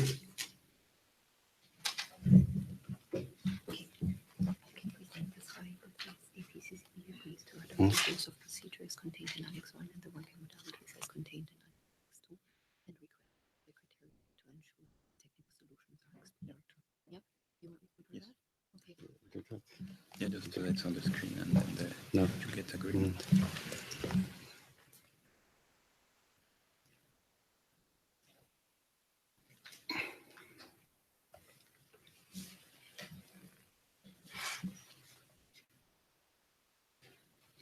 Okay, we are going to adopt the working modality. If they're fine with this being the outcome of this discussion for this agenda item. I am confused right now. I am confused. We are going to adopt the rules of procedures.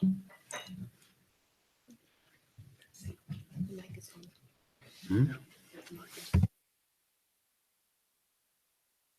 Yeah, but we have to adopt the before. You can let them think, and then maybe keep the to observe or something.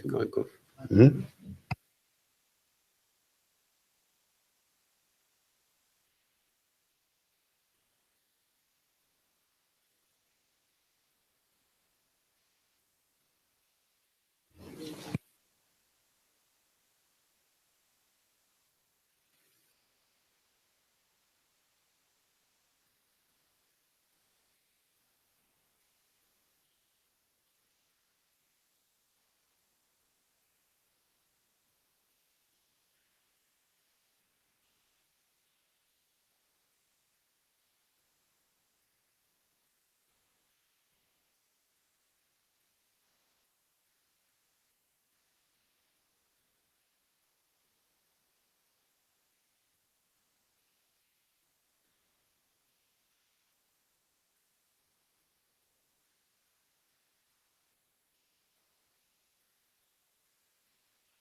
modality and procedure.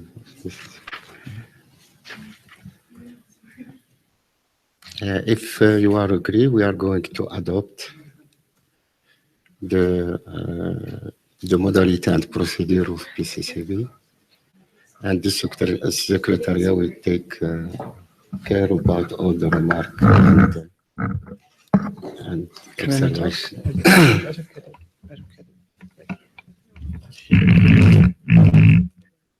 Richard? Thank you, Co-Chair. Before we adopt the procedures, the modalities and procedures, I don't know, because I've seen observers wanting to actually to make some intervention. I don't know, in your capacity as a co-chair, you could allow them first. Maybe we hear what they are going to say. Then after that, we can actually proceed to adopt. But if the chair the co-chair decides that first maybe we adopt, then we hear that's up to you, chair. But I would propose that maybe you can just get their views, provided that when it comes to the adoption, it's only the members who are going to adopt the modalities. Okay, I give the floor to the observer. Okay.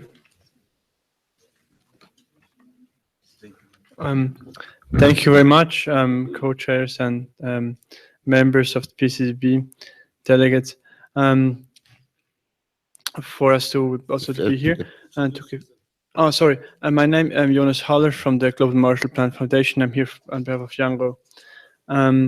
You were saying that there's problems from Zambia. You were in Burundi. You were mentioning there's problems in connections. Now, you being in the 21st century, we have satellite connections, satellite internet connections, satellite telephone connection. I think it should not be a problem for the Secretariat to provide this equipment instead of have us flying here, and then, I mean, just comparing the numbers of the costs, it would make sense to provide equipment. Thank you very much. The ladies. Thank you. I'm Marilyn Averill, representing the research and independent NGOs, and I attend the tech meetings, the Technical Executive Committee meetings, and they actually have observer members of their task forces. And I know it's premature for you to decide now whether you want to do something like that, but I would suggest that you might want to add something to your working modalities and procedures that says something like the PCCB, at its discretion, may involve observer organizations in task forces and other intersessional working groups. Thank you. Okay, thank you.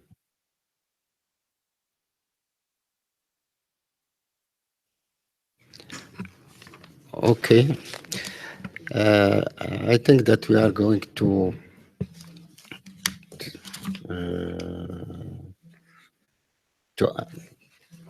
go to the adoption of the modalities and procedure. Okay, I didn't excuse me.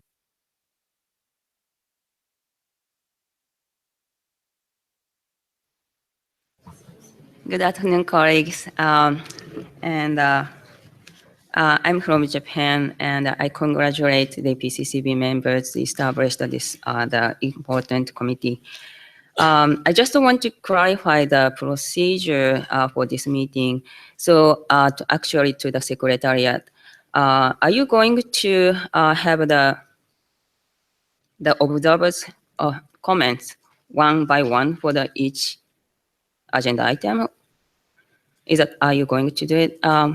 Is that what you're going to do it? So how do you interact with the observer? I'm quite not sure the procedure for the interaction with the observer. Could you clarify that first? Thanks.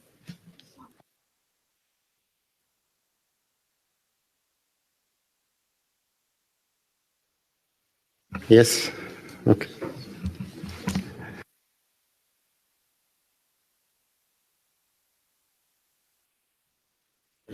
Is it? Do it. Yes, maybe just to answer the question from the observer from Japan. In the way the agenda is structured allows for interventions from observers after the deliberations of the committee for each agenda item, in terms of how giving the opportunity to observers to engage in the discussions. And also, for example, for tomorrow, the technical, the focus area discussion, observers are actively encouraged to participate in that discussion, and also in breakout group discussions that will take place tomorrow. So that's some examples of how the observers will be engaged in this meeting.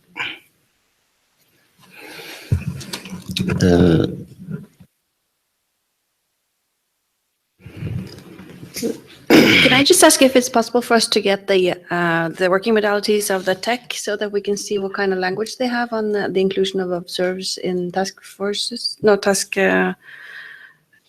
forces or working groups?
Mr. Co-Chair?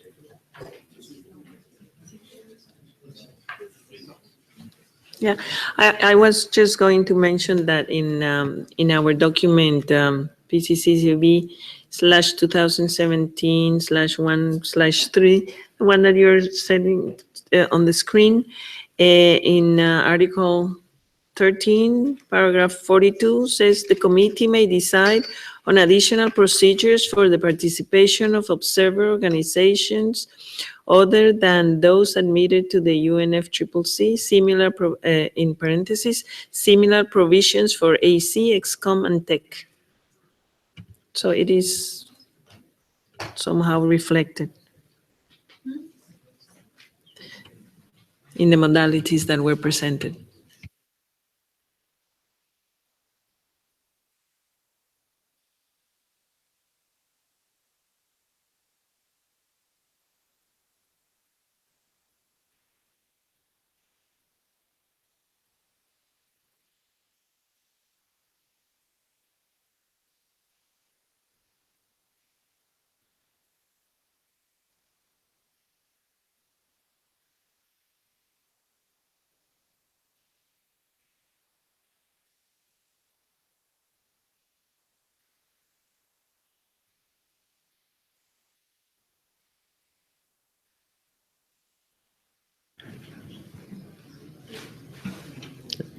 I think that now we heard from observers and from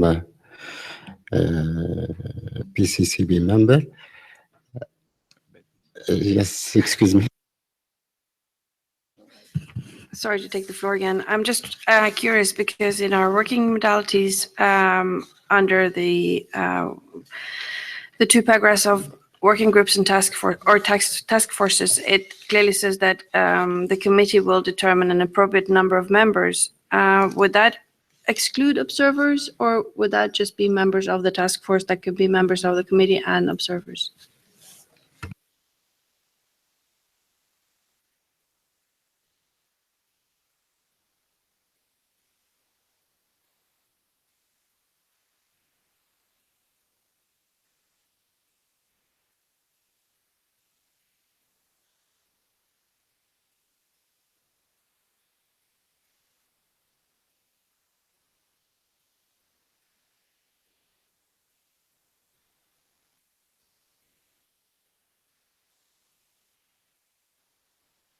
I give to Secretariat. Yes. Okay, thank you very much, Edis. In the concept of the task force primarily is task forces established within the PCCB, conformed by members for a specific tasks. But those task forces are free to consider if they would like to engage observers in their work in terms of the specific, for example, expertise of a particular group of observers. If you want to clarify that, maybe we can find language along those lines. I mean, if that's something that we could try to maybe make it clearer in the working modalities along those lines, if you wish so, or if that clarification is enough, or we could adjust the language in the working modalities along those lines. But it's up to the committee.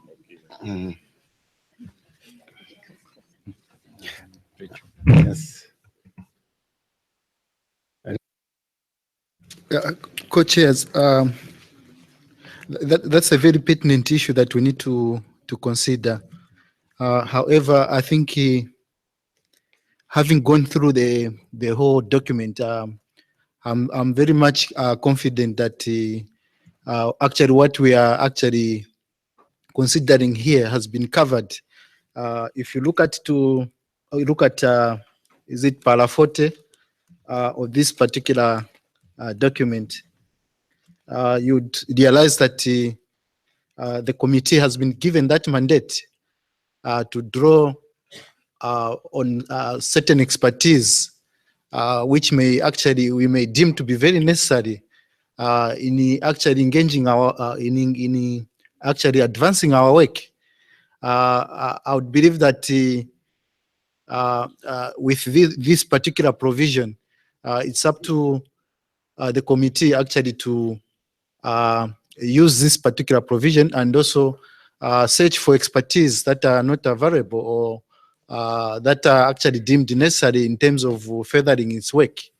That's what I believe in terms of we realize that observers are very important in this particular process, and also their expertise is needed because we are just here to facilitate, but when it comes to actual implementation, we may actually draw expertise from various institutions and other relevant organizations. So to me, it's well covered under 40.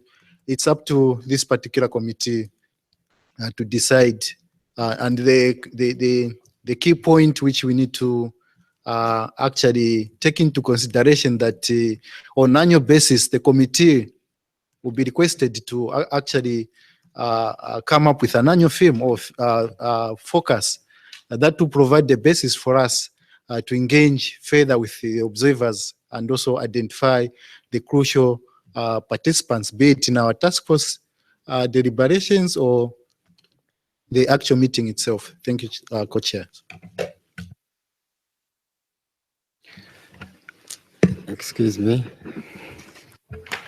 Thank you. Sorry to speak again. I was interested in this paragraph as well. What bothers me is that it focuses on things outside the convention. The observers in the room are here as representatives of the 9 constituencies which are within the convention, and that's not specifically mentioned. So this in fact says external expertise, and focuses again on any relevant institutions or organizations outside the convention. If you added observer constituencies, that would cover it.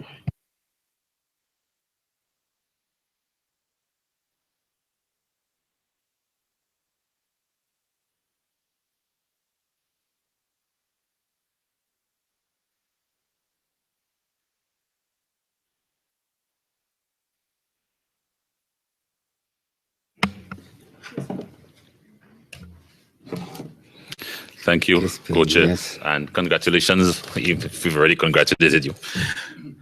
I know the last intervention, and I understand the thrust of it, but I think expertise can come from, it doesn't have to be an observer person. It could be an individual who has personal expertise. So I would not want to be that prescriptive, and I wouldn't advocate for, at this time, for specifically mention observers, because like I said, that can be drawn from anywhere, from academia, somebody who may not even, who might not even be following the process actively, but may have expertise in the area. So I think we should not limit it. And I think my colleague from Zambia, Richard, I think has spoken wisely. Thank you.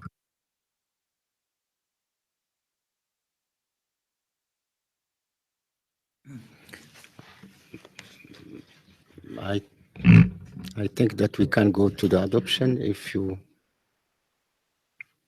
are agree. It's okay. The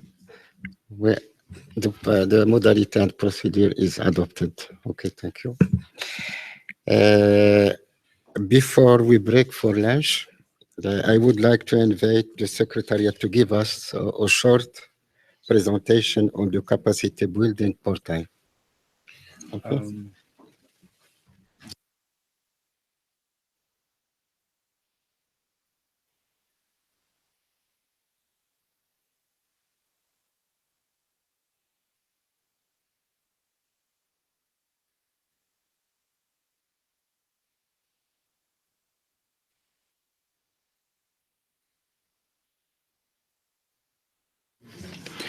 I think that our colleague for the presentation is not here.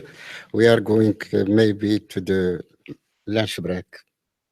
Okay, thank you. Huh? It's not, no? Okay, so we can continue with the... We continue?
Colleagues, it's we don't have the appetite yet for lunch, so let's continue.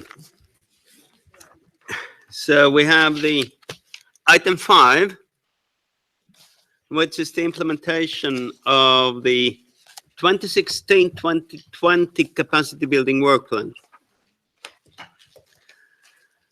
And as you may recall, the Secretariat has prepared 3 separate background documents. One document of 2016-2020 capacity building work plan, and the work plan of the PCCB, document PCCB/2017/1/4. The Secretariat has also prepared an initial mapping of relevant capacity building stakeholders and initiatives, which is available on the USB stick that we were just distributed to you. One document on the maintenance and further development of the web-based capacity building portal. It's a document PCCB 2017-1/5. And one document on linkages with the constituted bodies under the convention, document PCCB 2017/1/6. My co-chair and I would propose to initiate our discussions on the issue of the implementation of the 2016-2020 capacity building work plan and the work plan of the PCCB, bearing in mind that the issues outlined in the other 2 documents are strongly interlinked with the subject matter. If this would be acceptable to members, we would proceed in this manner. Yes, we proceed. As you may recall, COP21 launched the work plan for the period 2016-2020 to be managed and overseen by the PCCB with the following activities: assessing how to increase synergies through cooperation and avoid duplication among existing bodies established under the Convention that implement capacity building activities, including through collaborating with institutions under and outside of the Convention. Next, in identifying capacity gaps and needs and recommending ways to address them. Next is promoting the development and dissemination of tools and methodologies for the implementation of capacity building. Fostering global, regional, national, and subnational cooperation. Identifying and collecting good practices, challenges, experiences, and lessons learned from work on capacity building by bodies established under the Convention.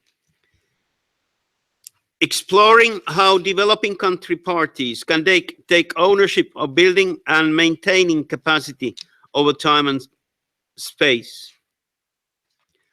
Identifying opportunities to strengthen capacity at the national, regional, and subnational levels. Fostering dialogue, coordination, collaboration, and coherence among relevant processes and initiatives under the Convention, including through exchanging information on capacity building activities and strategies of bodies established under the Convention. Providing guidance to the Secretariat on the maintenance and further development of the web-based capacity building portal. So additionally, COP22 invited PCCB in managing the 2016-2020 work plan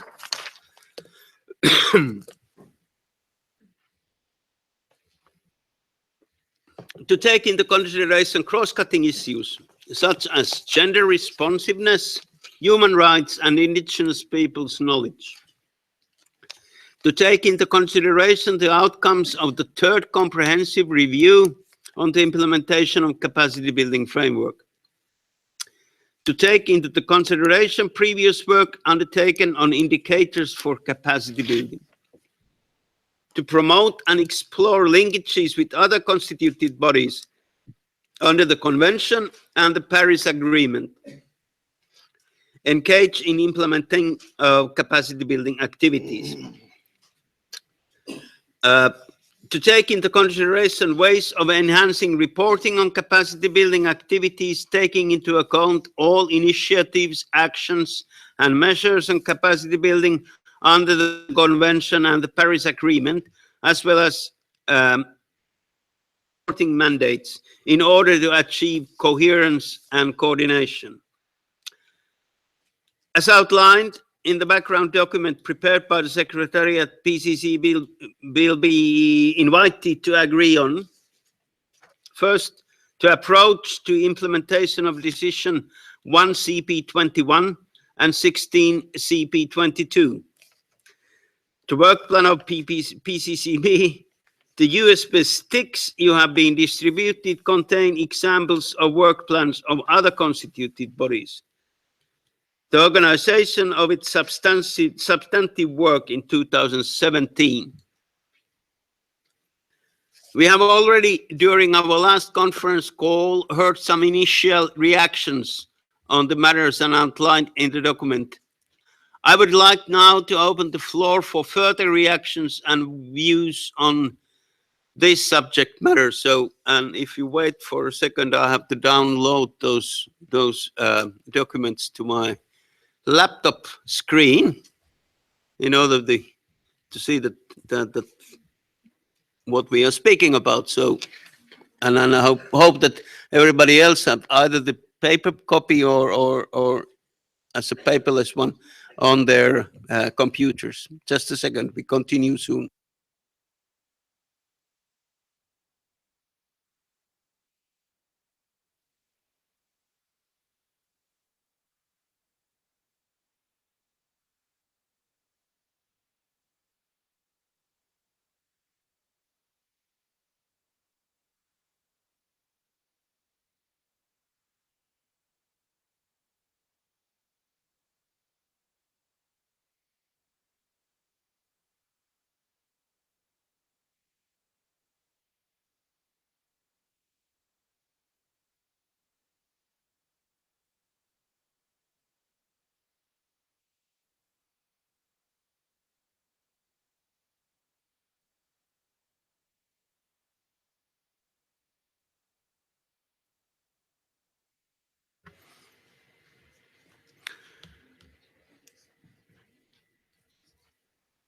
Okay, colleagues, actually the paper number 4 is quite extensive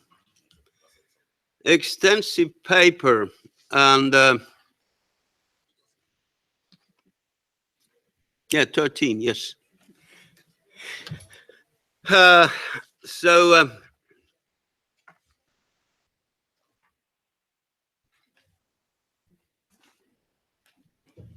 I think that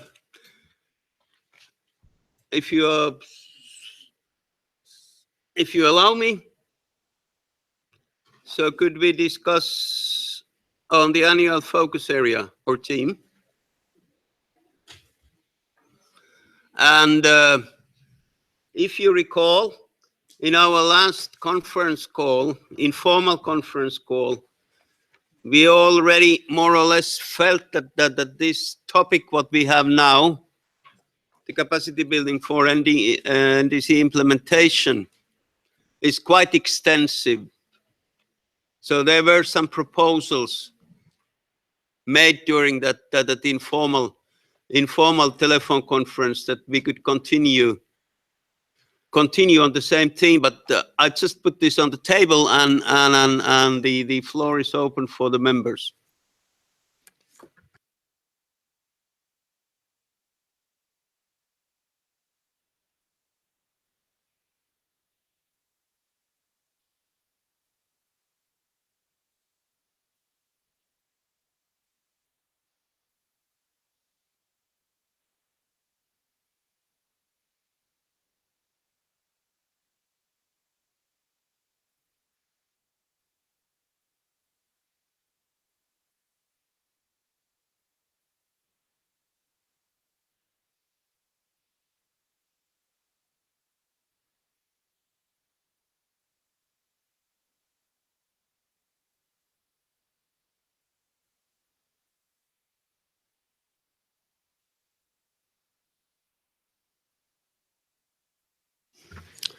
I don't see any request for the floor.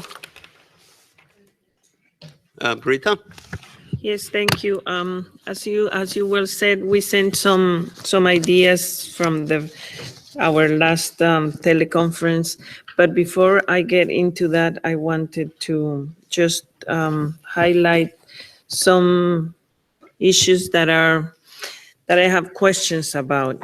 In document 6, as you well read, you read each one of the work plan launched by COP21 for the period 2016-2020, which includes all of the following, which you read. And as you see in this work plan of 4 years, it's a very broad program. It's a very broad work plan. Sorry, Rita, are you speaking about document number? Oh, I was reading, when you read the background, it's document 6, but it's all the elements that all the activities that you read, accessing how to increase synergies through cooperation and avoid duplication among existing bodies, identifying capacity gaps. Actually, those things are in several documents, and yeah. And now we are looking at the document number 4. Okay.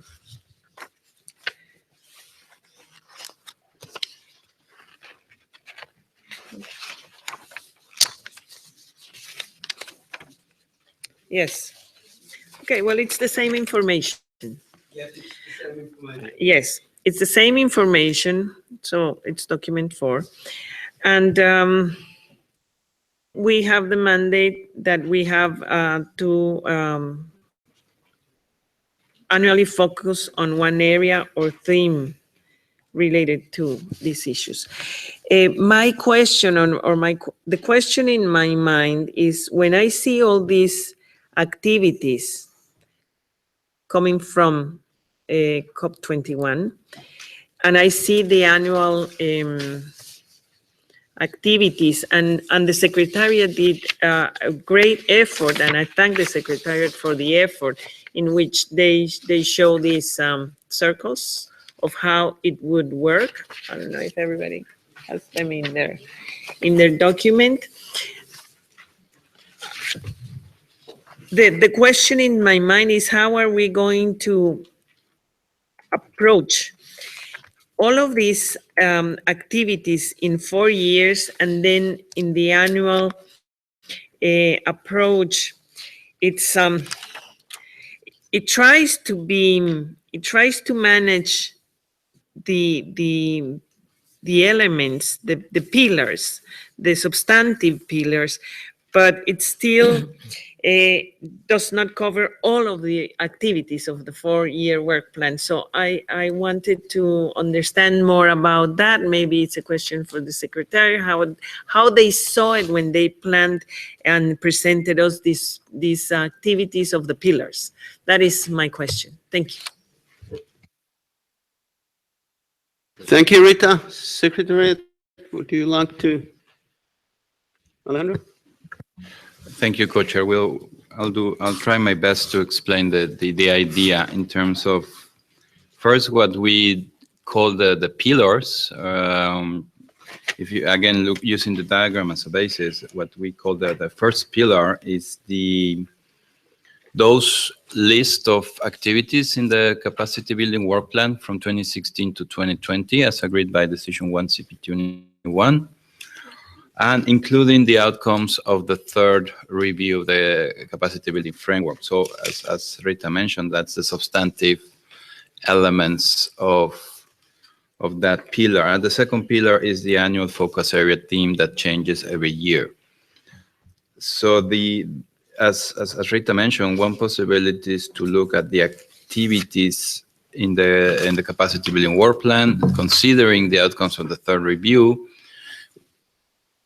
for example, but the proposal in the joint circles, which is the diagram on the bottom part, if you could scroll down, Johanna, please, is to look at them in a comprehensive or integrated manner in terms of looking at what we call in the document through the lenses of the annual focus area theme.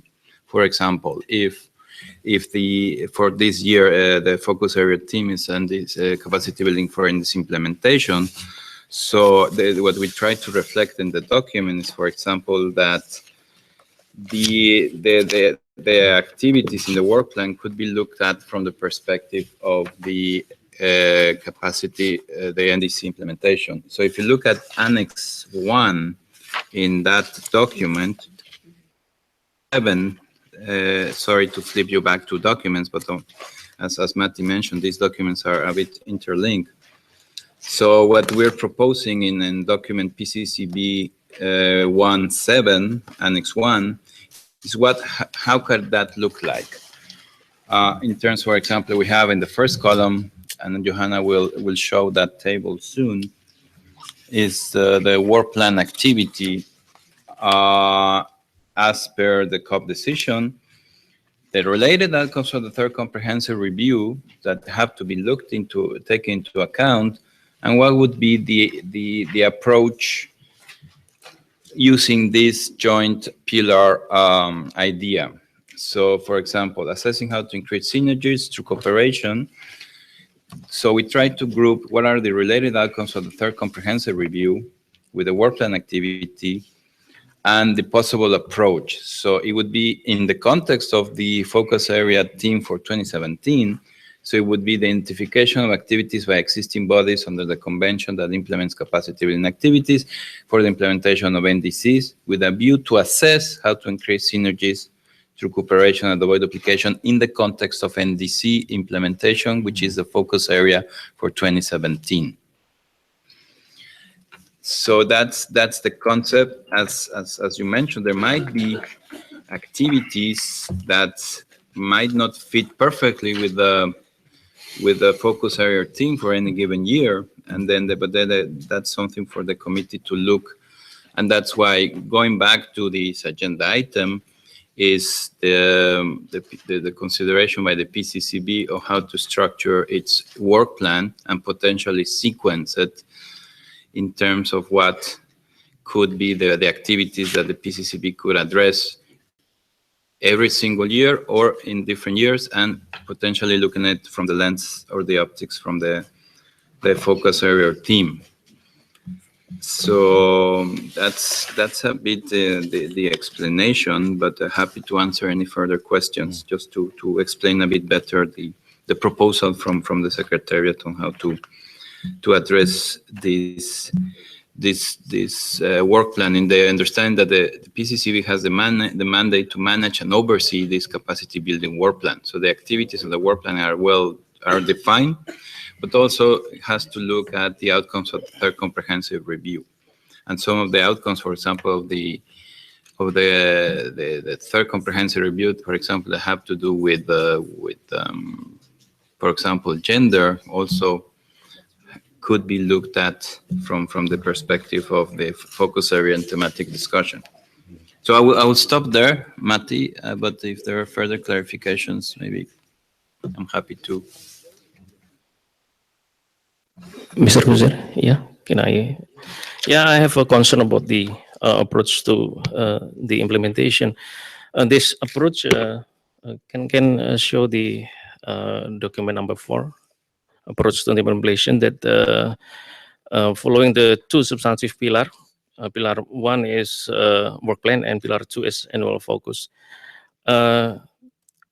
This based on the assumption that the work plan 2016 to 2020 is already comprehensive. Based on the mandate, that is correct. That is the mandate that we have to work with.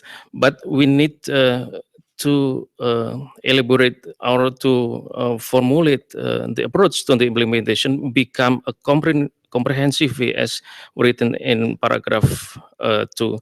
So we need to elaborate and formulate based on the fundamental aspects and technical aspect of capacity buildings.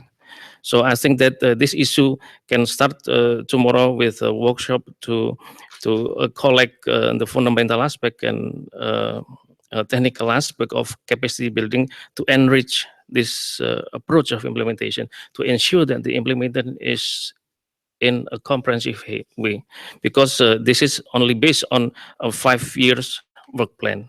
And of course, after 2020, we still have a work plan. So we need to enrich this approach of implementation, elaborate and formulate from the fundamental aspects and technical aspect of capacity building, especially from experts. Thank you.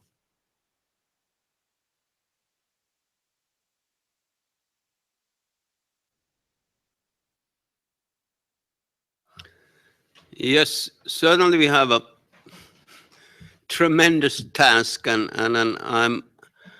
I'm pretty sure that it's really a challenge to find the issues to touch which really have the priority. I think I'm still sure that we have to touch all the issues what we are ordered by the COP to touch. But how deeply we go into those, then we have to decide and look a little bit carefully on this. But at this moment, I think that as I said in my previous intervention, that could we agree that also the topic for the next year will be the same as this year, because that then helps us to work a little bit easier that how we can then going to tackle, because then we can leave some issues for next year and some issues to touch this year. Marcena. Having some recent observations from the ground, I think that for probably all countries, the biggest challenge now is the preparation for the implementation of the INDCs. And I think that if we only work on this year, we won't be able to actually do a lot. So I fully support of having the 2-year focus on the support to INDCs, and I hope that my colleagues may share my opinion.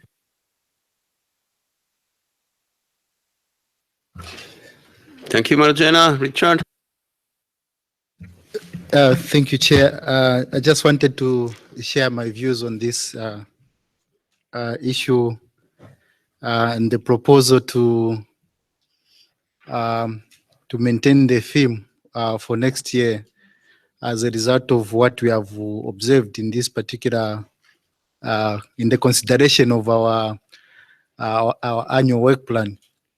Chair, I don't know, maybe let me get some clarity from the Secretariat.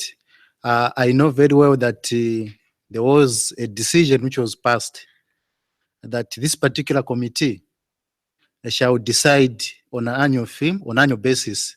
So that poses a challenge to us because if it's that a COP decision, then we need to have a subsequent decision to actually answer to why we want to continue with the same theme for the subsequent year, because I know that whatever challenges that we face here, and if there's a COP decision that might actually impede on the implementation of, or maybe might actually, I don't want to use, because the decisions that we make, they are there to enhance the implementation of the convention. And in this case, we are talking about the Paris Agreement.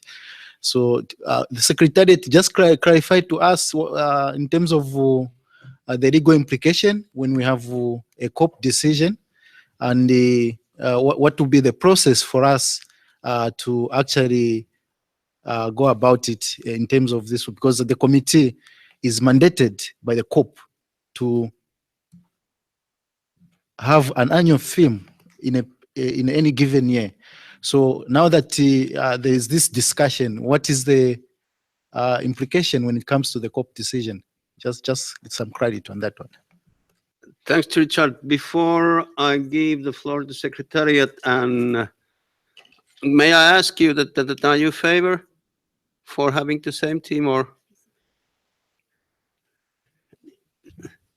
Yeah, because would be favorable that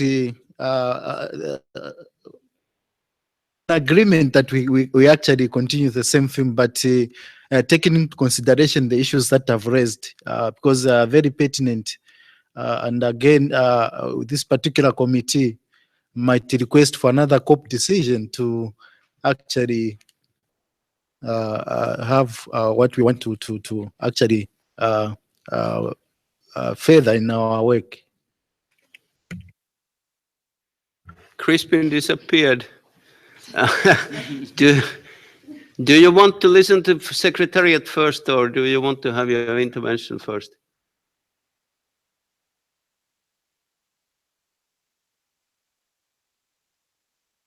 Thank you, Co-Chair. I actually would prefer to, getting back to Richard's point, I think Richard is correct.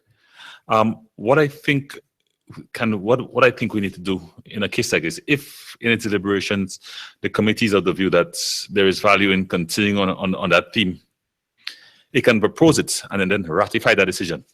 Okay, so in other words, you're not stating categorically that this shall be the theme, but it's we can make a recommendation that we continue and that we can ratify the decision so we remain within the legal mandate that we've been set, but we still being proactive in terms of recommending the theme for the following year. So that I think is maybe a way forward. And then having said that, then I think the Secretariat is in a position, having heard those two views, to give us better guidance. Secretariat. Thank you, Co-Chair. Well, according to reading the verbatim, the COP decisions, the PCCB shall decide on its annual theme and will report on the work on its annual this work in its annual progress report. So the PCCB this year will have to report on what it's doing on the capacity building for this implementation. And should the PCCB decide that this theme continues, then that's a decision of the PCCB that it will be reflected in the report that goes to the COP through the SBI. of course, the COP is the maximum body, and the COP can take any decision it wishes. So, but it is for the committee to decide on the annual focus theme, and for the COP usually to take note of this decision by the committee. So that's what I can mention at this moment. So at the end, it's a decision by the PCCB. Okay, so we can decide whatever we want, and but the COP can override our decision. Yeah, but you know that we don't have the negotiators' hats on us now. They have there. But in any case, do I, Rita?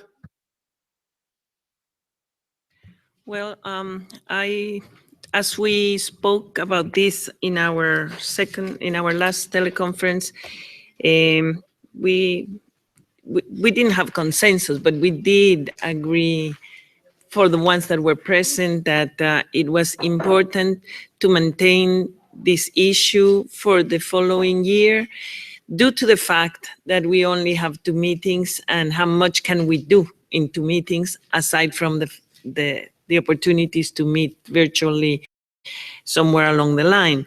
So also in order to have some results to report, because otherwise if we change from one year to the other, then the results will be somewhat vague. But I want to just go a little bit back and remind us that Article 2 of Paris Agreement calls for ambition.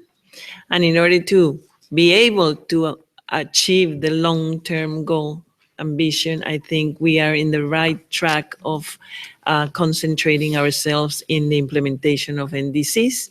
Therefore, I support this position. Thank you.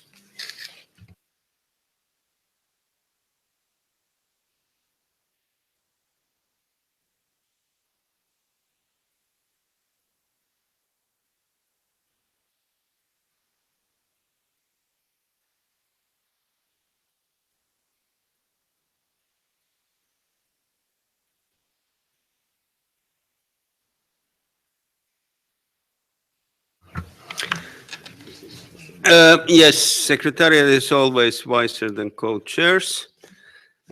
So actually that it's this focus area is going to be decided under the agenda item 7. But I was following the document number 4, which talks about these pillars and the because it's also that this has implications that which kind of work plan we are going to create. So I don't know how it goes procedurally. Can we already make a decision in this agenda point on the topic, or should we wait for the 7 to endorse this discussion?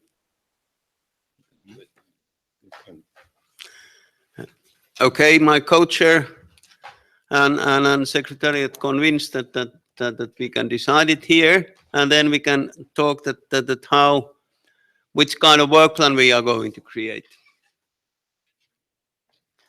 So let's try again. Hearing no objections, close. It's so decided. And now we are going to discuss on the work plan. So there are 2 possibilities. That we have an annual work plan, or we have a rolling work plan. So that we decide to do something this year, and we are postponing some of the activities for the next year. And then next year we looked at how far we have reached with the items we have decided to do this year. And then next year we update the work plan. Maybe we add new items there and feel that some of the items are closed, so we can drop them from our work plan. So there are 2 work plans, and I also remind that in our last telephone conference, informal telephone conference, there was some members proposed the rolling work plan, and it got some support from the PCCB members. So I declare the floor open and discussion on the work plan type.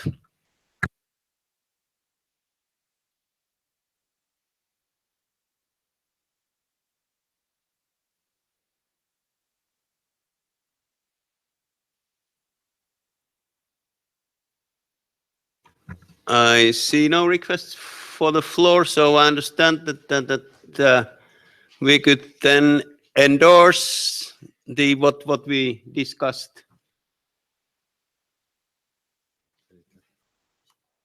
Yes, thank you. Rita. Okay, sorry. I understand we have we should know all these documents by now, and we have read them. Yes, but I think even though we don't have too much time, I understand this. But in the case of the clustering of activities of the substantive work, which is Annex 2. The identification, because Annex 2, it's potential clusters of work based on the relevant mandated activities, bearing in mind overall activities of the Paris Committee. The substantive work, the gaps, the identification of capacity gaps and needs, and recommending ways to address them. And the identification of capacity gaps will be crucial, certainly, because it is these gaps that we need to address through the work, through our work, and countries need to understand the nature and scale of their capacity needs. It is not clear in this document how will we capture the scale of the gap. It is not which is not easy.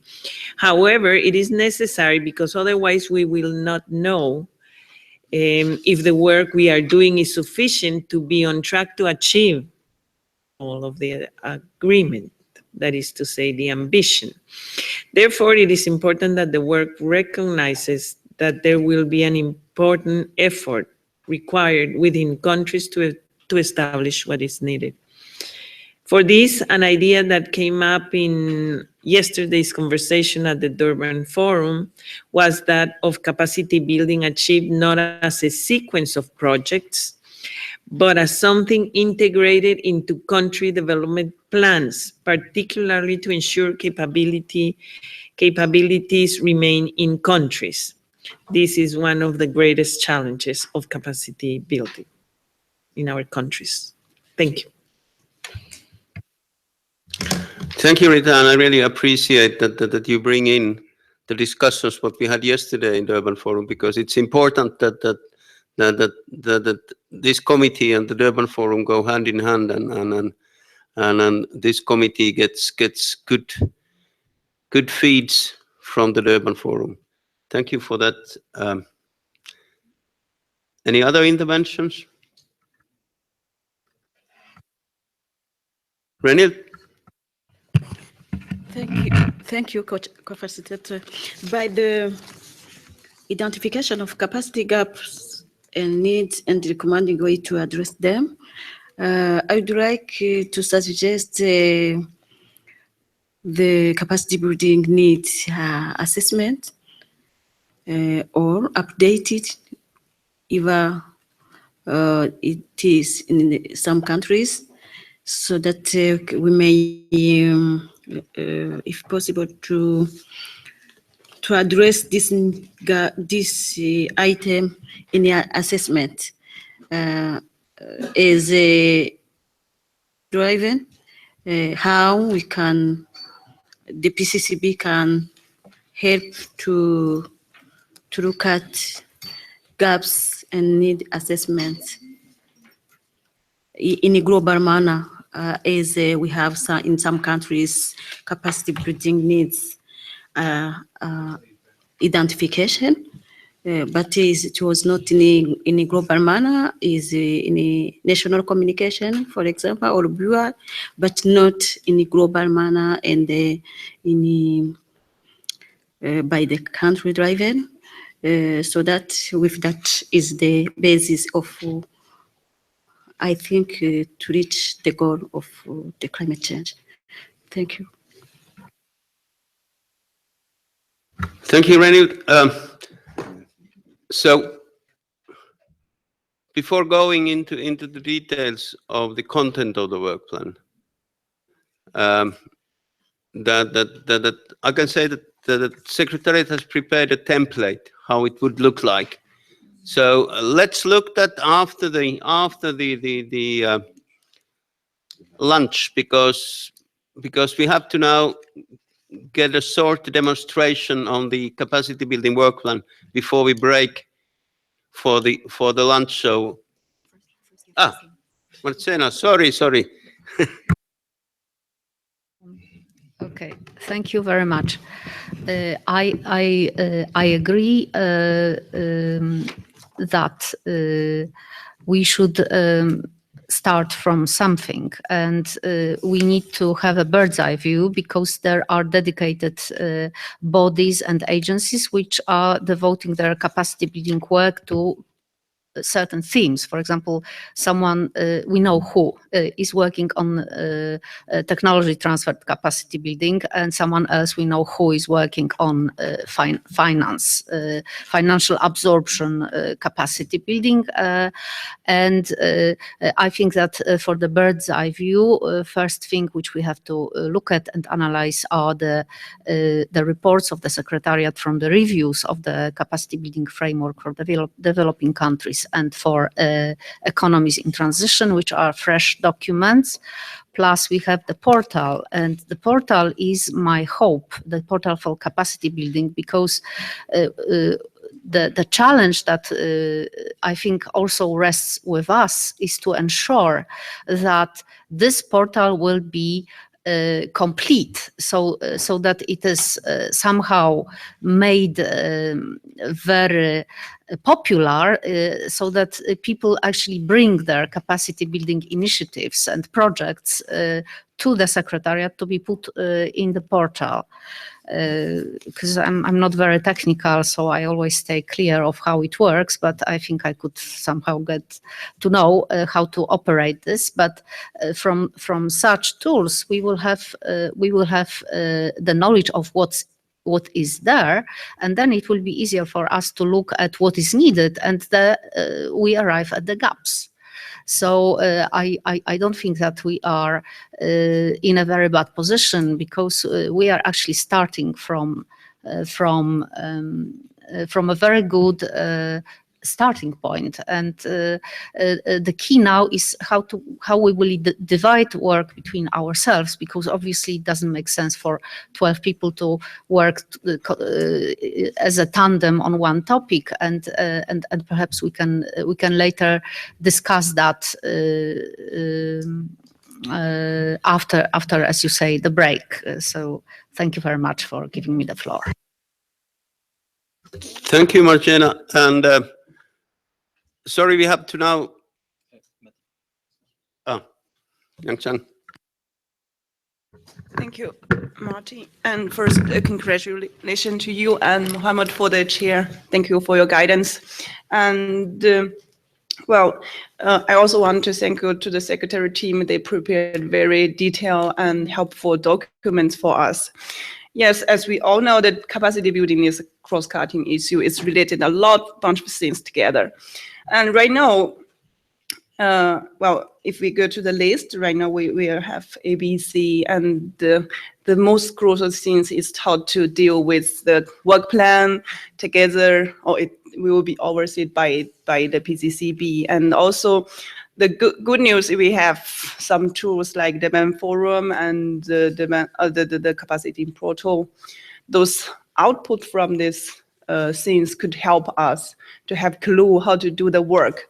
But the huge task for us is to get clue from what we are having right now for capacity building. There's not only activities, but also those I should say different sections, either both among the mitigation, adaptation, the support of implementation, all those things. So the general picture should be like, I just try to help the process to have some clue, like we have PCCB in the first line, and under it we have the work program. Right now the work program is focused on, it's the before we talk about the work plan, it's from 16 to 2020. It's be ready to serve for the Paris Agreement, and which also implying to the RNDCs, implementation of RNDCs. Well, but in practical or in the ground, the things is too complicated. It's hard to just like we could just precisely grab a topic. So, well, before we decide for the next year, the theme of next year, probably it's good for us to just, as Mastena, sorry, as she gave us a good point, like we really need to get touch to handle and to deliver the work. Thank you. Thank you, Chang. And before I forget for the observers and the audience, I really apologize that you haven't had really a possibility to join this discussion yet. But in any case, you will when we are going to discuss this further on.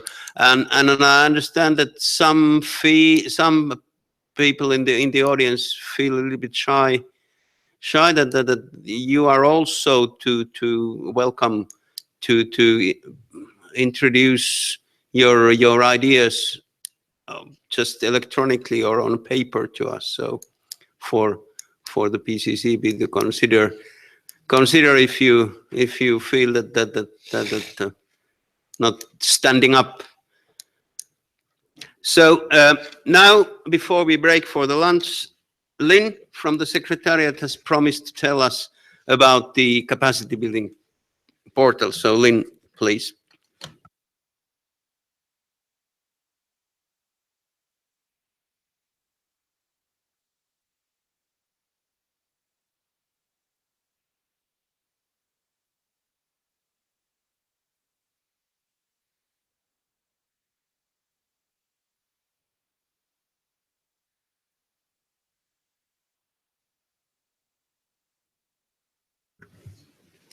So thank you. Upon request from parties through submissions and in various meetings to place the capacity building portal in a more prominent place, we have added the tab capacity building under the focus area on the landing page of the Secretariat. So you have more easy and direct access. Additionally, we have put a little bit of background information, a little bit of history, so that you can see the involvement of the capacity building portal and that it was established in 2012. Yes. Also in submissions, and also I just now hear it here, to establish linkages with adaptation biennial reports. We couldn't include this into the portal, but we could give you links to the existing systems, so that you have a better overview and direct access. Additionally, we put the submission, the call from last year to enhance how we can enhance the capacity building portal here so you can access it. And of course, we have the capacity building portal directly. So you access the portal, you have this world map view, you have different gray zones, and the darker the gray, the more activities a country has. Example, China with 122, lighter gray, 43. And the small dots, unfortunately, they couldn't be displayed, the country itself, but they still give you the activities. We don't have a search criteria as such, but you can filter information. You can go Africa, for example. It will give you a list of activities, which you can also tag like a favorite in the My Activities widget. You also have a little display here, graphical display, to give you an idea. And while hovering over it, you can see the activity with the percentage. And you also can export it to Excel.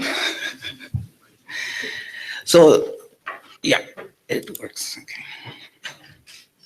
So that you can reuse the information accordingly. Oh, sorry.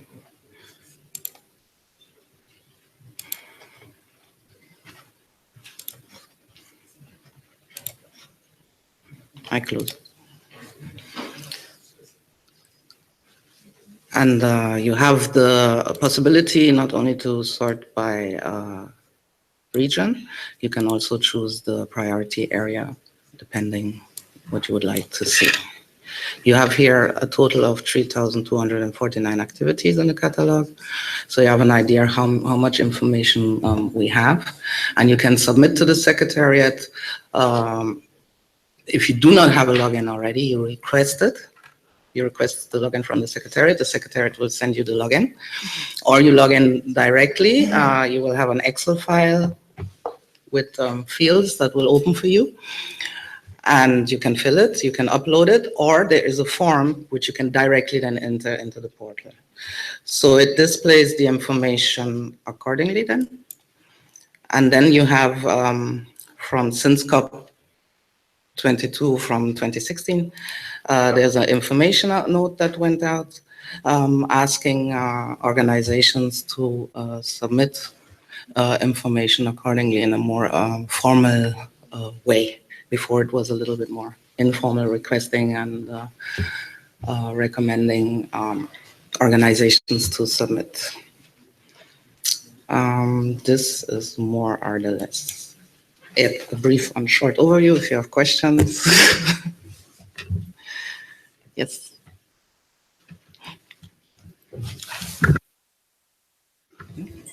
Thank you, Lynn. Crispin? Thank you, Co-Chair, and thanks for the Secretariat for the succinct overview of the capacity building portal. I know the ongoing work, and I know the ongoing population of the portal with information.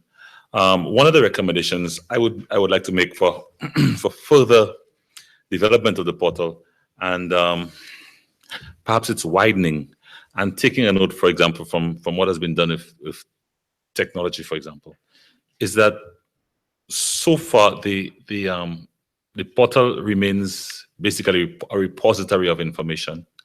But I think I have when we were actually involved in the negotiations which resulted in establishing the PCCB, I remember as a negotiator back then making this proposing that we should really be looking at trying to build up a network of organizations, bodies that undertake capacity building activity, so that you essentially have a network. I'm using a small N here, not a capital N, because everybody's going to ask me, well, do you want another COP decision, all right? But if it comes to that in the future, fine. But a network of entities that are engaged in capacity building activity, so that if there's a particular agency somewhere that is particularly strong in a given area, it can, for example, you have a list of partners, or whatever you want to call it, then somebody from party A can contact that entity and say, look, I'd like to partner with you on this because I recognize that you're strong in this, and this is something that's of interest to us in our country. Something of that sort, right? So that it then becomes possible to it makes it easier to allow partnerships to occur. I think at this time that is not, if it doesn't, that's not clearly apparent on the portal, and I think we need to look at that as a possible next step. Because just to give you by way of example, my organization, the Organization of Eastern Caribbean States, is actually looking to become part of the network that that supports the CDCN, right? Part of that network, because it represents 6 independent territories and 4 associate members, and so in terms of of technology and so on, so it would be good if we could serve as provide that kind of support to our member states on capacity building as well. Okay, so I maybe I'm being a bit long-winded about it, but I hope you get the point. Thank you. Before I give the floor to Jennifer, I remind that in the afternoon we are going to discuss on capacity building portal in more detail. So Jennifer. Thank you, Marty. And thank you for the Secretariat to have all this documentation and the portal and everything. So great for us. I thank you, Crispin, for actually putting the other head of the negotiation and going back for when we actually were creating this PCCB and the recommendations from the portal. And I saw when you were like saying that we needed a better search for having those NGOs or those organizations. As a link, just like a click on one of the projects and you see which organization was there. We know the information is there, but then it's difficult to have a clear search. So that will be great for us, and not only for countries, but also for organizations to see how what other organizations are doing the exact same thing, so they can actually collaborate with each other. And that's what we want, actually, to have that kind of network. So they will have its own coalition of institutions as well. I'm just gonna leave it there, and we'll just discuss other stuff after lunch. Thank you, Jennifer.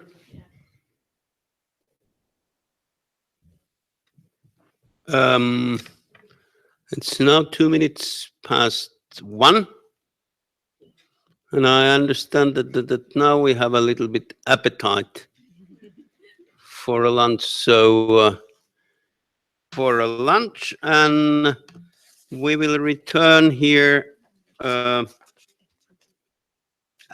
2:00. So bon appetit.